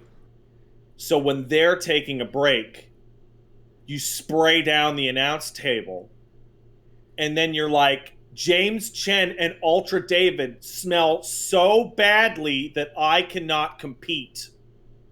And then the judges go over and they go, man, that's a stinky Ultra David. You need to go, Mr. Lawyer. Well, that wouldn't affect the ruling of the opponent, certainly. You and your opponent are the ones that are penalized for that happening. So it would be in the interest of the player to sabotage their opponent to get through in the bracket. What if you snuck some poop into your opponent's pants? Now, I don't know how the Yu-Gi-Oh! Bracketing system works, but that would take a very, very elaborate scheme and coordination. Unless it sure would. you were to walk around during pools and there were to be, shall we say, a high volume of ass cracks on display. What if, follow me here, you were the winning Pokemon card game championship team from Spain, and you got into an argument with other players and decided to just shit in your own hands and throw it at each other in the hallway after the tournament? Well, I don't see the benefit of doing that after the tournament, after all. I guess soccer has... Paige asks, what if the pants were made of poop? Okay. Soccer has taking a tumble, right? Learning how to fall and pretend you're injured. What if the next move in the meta is to smell compromise your opponent? Yeah, I can see this. Mm-hmm. Okay. Well, again, pour one out for the judges. It's thankless work, but it's about to become even more thankless. So here's the thing for the judges, though, right? I don't think the judges are the ones who are going to have to deal with this. I think it's the people taking names down at reception. Oh, they make the check? I think all it is you're sitting there taking down names for the bracket, and you now have the authority to be like, hey, get the fuck out of here. Nope, you're wrong. No good. You serious? Yes. The state change occurs after the tournament starts. People come down from their hotel rooms, and the numbers are low. It's after the games begin that the state changes occur. It's after a long set at a particular seat. I have an idea. What if, instead of judges, we just have roaming smell guards, right? And if you are determined to show up stinky, the smell guards give you the option of leaving and coming back non-smelly, or spraying you down with Axe until you are acceptable. Just lift your arms up and spread your legs, and they're just gonna V-spray your balls and armpits and ass until you're good to go. Just a solid fucking, just a perfume shower. Equally horrifying, really, when it comes down to it. What would really be the ultimate is if there were a way to have almost like a breathalyzer, just like a meter to show the person, like, hey, you're at an 8.5. Yeah, no, you know what it is? You know what it is? A person who's a breathalyzer with a good sense of smell, and they stand there, and in order to get into the tournament area, you must pass by them without them going, fuck off with this. Whatever the case may be, Yu-Gi-Oh! Has decided to take an official stand, and we'll have to enforce. So we'll see. We'll see what this looks like in action.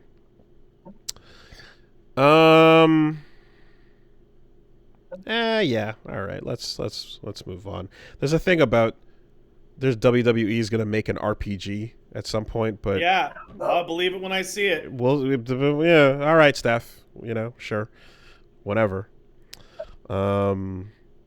Although Xavier did post a little winky on Twitter, so it seems like he might know something. So, I mean, he would. Yeah, he's in there. Anyway, let's take some letters. Hey, if you want to send a letter, send it to castlesuperbeastmail@gmail.com. That's castlesuperbeastmail@gmail.com. Let's go. Letter fucking time. Oh, that's awful. We got a letter from Derek, who says, Dear castlesuperbeastmail@gmail.com. The TLDR, I appreciate that, is what are some of the most worst or most interesting ways you've seen games change difficulty as difficulty increases? I ask because the higher you crank the difficulty in Back for Blood, the more your progress gets deleted when you fail. A friend of mine recently gifted me Back for Blood, and I played through the campaign. I had a reasonable amount of fun, and I decided to run through it again on higher difficulty. It tweaked it so that the ways that it tweaked its difficulty completely killed my desire to play it anymore, though. It's complicated, but the TLDR is that there's two specific types of checkpoints: safe rooms and starting points. Safe rooms are Left 4 Dead safe rooms, where you refill ammo and health between levels. But the crucial difference is when your team dies, you can only restart from a safe room if you have a continue. You get one continue per campaign, no way to increase or refill. Starting point is the same as a safe room, except you can restart at them every time if you wipe with 0 continues. In easy, every safe room is a starting point, but as the difficulty increases, the less and less safe rooms will also be start points. Once you're in hard mode, only one difficulty above normal, there are no mid-campaign starting points, meaning that dying in the finale without a continue means starting all the way back from the beginning of the campaign, wiping out an hour of progress.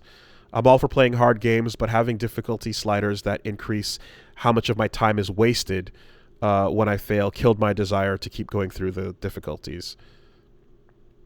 So what are your experiences with like the more interesting or bad ways to implement difficulty? Number one with a bullet in terms of good ways is the character action of enemy remix. Good way that's is great. enemy remix. Mm-hmm. Add later game in, enemies earlier. Bad ways, every single game that just adds a 0 to damage and health numbers. Mm-hmm. Pull the slider up. I have my Shining with a Bullet example that I usually reference this. I've done so a couple times before. Way of the Passive Fist is one of the best implementations of game difficulty I've ever seen. I hear really good things about Dishonored 2, with like the level of options you can tweak. But Way of the Passive Fist gives you 4 sliders that lets you choose how you want the game to become harder.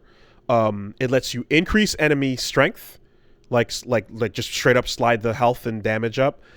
It lets you individually from that increase the swarm size by pulling the encounter size up, so more show up in the group. Or you can increase how forgiving the combo meter is, or how easily it drops. And then separate from those entirely is how many power-ups and checkpoints you get as you progress with resourcefulness. Yeah. So 4 separate sliders for 4 completely separate types of difficulty. Fucking awesome. And each one creates a combination that shows you some cool, fun artwork that like decides like what the name of your run is called. You know what's a really good form of difficulty that I just thought of? Well, I didn't think of it. I'm remembering it. Stalker. Damage goes up in every direction. Both ways. Yeah. So bullets go from video game bullets to fucking bullets. Right. Okay. If you go all the way up to the top of the difficulty tree. It completely changes the way the game works. Yeah, it seems like so Dishonored also split up its difficulty settings into a series of like customizable like things for enemy AI behavior and other cooldowns and stuff. So giving a lot of choices is good. I like that. That's way better than the lazy tweak the number up and then go, you know. In RE4 and Professional, one of the things that happens isn't just damage tweaks, but it's enemy behavior. Oh, yeah, well... more aggressive behavior from enemies is a cool one. They pop Devil Trigger now. Right? Mm-hmm. Always good. Yeah. Okay, here we go. We got another one coming in. Hey, Wooly. Hey, Pat. This is a question for Pat. What's up? Do you think that hey, I'm Pat. Rockstar would have more or less success if they were letting the player have complete control over how to progress in story missions like older GTA series, as opposed to railroading them in a specific direction to fulfill cinematic Hollywood storytelling like in the newer games. Absolutely not. I think they would have, this is the way that they should do it for themselves, because every single person that I've talked to who likes Red Dead Redemption 2 goes, "Oh man, the story was so incredible. Oh my god, I can't believe it." And you wouldn't get that if you didn't have that railroaded fucking cutscene driven storyline. Yeah. They go on to say, "I personally don't mind the design of the games now. I still have fun with them." But yeah, would you have enjoyed GTA 5 and Red Dead 2 more being... I would. Right. But, I mean... If you're asking about commercial success, that's a different question. Commercial success, they fucking kill it. They fucking destroy it, sales-wise. Mm-hmm. There's a lot of people out there that are content to be a digital actor in a digital play. Personally, I have absolutely zero interest in that. Okay, and here is one coming in from Andre. Says, "Hey, Willie and Pat. The moment you discussed game genres and how silly some of them are in last week's episode, my mind immediately raced towards Japanese game genres and how at least 3 notches crazier they are. Whenever they announce a game genre in a magazine or a trailer, they're less of a genre and more of a short-ish description of a game. What the dev wants the player to feel, or straight-up gibberish, nonsensical mess. Kojima genres are actually just some of the extremely few instances where those Japanese genres get translated for global audience. They're just the tip of the iceberg." And this starts to make sense when you think about those moments at the end of the trailer where like a question mark pops up in all Japanese, and then like there's like some sort of like statement, you know. Here are some that come to mind. You can look it up with the original text, and we have the original text. So here we go. Azura's Wrath, back-to-back fight scene experience action. Yep. Project Cross Zone 2, crossover simulation RPG. Katamari Damacy, romantic action. Beautiful Katamari, romance and beauty. Romantic action? Touch My Katamari, touch, roll, and grow big game. Katamari reroll, roll and grow big game. This one I remember. JoJo's Bizarre Adventure, Eyes of Heaven, stylish tag JoJo action. Tales of the Abyss, the RPG where you find out what it means to be born. Oh, come on. Tales of Arise, the RPG that foretells the break of dawn in your heart. We need to get more of these out here. Ace, they just don't translate them. That's what we're finding out. Tactical espionage action is just one of the few times where it was printed in English on the fucking box, so you couldn't ignore it.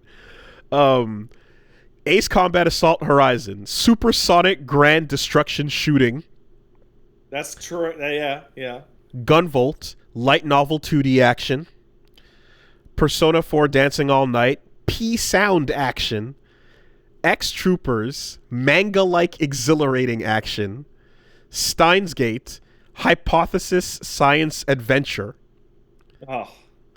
Mary Skelter, puzzle solving cross panic cross active 3D dungeon RPG.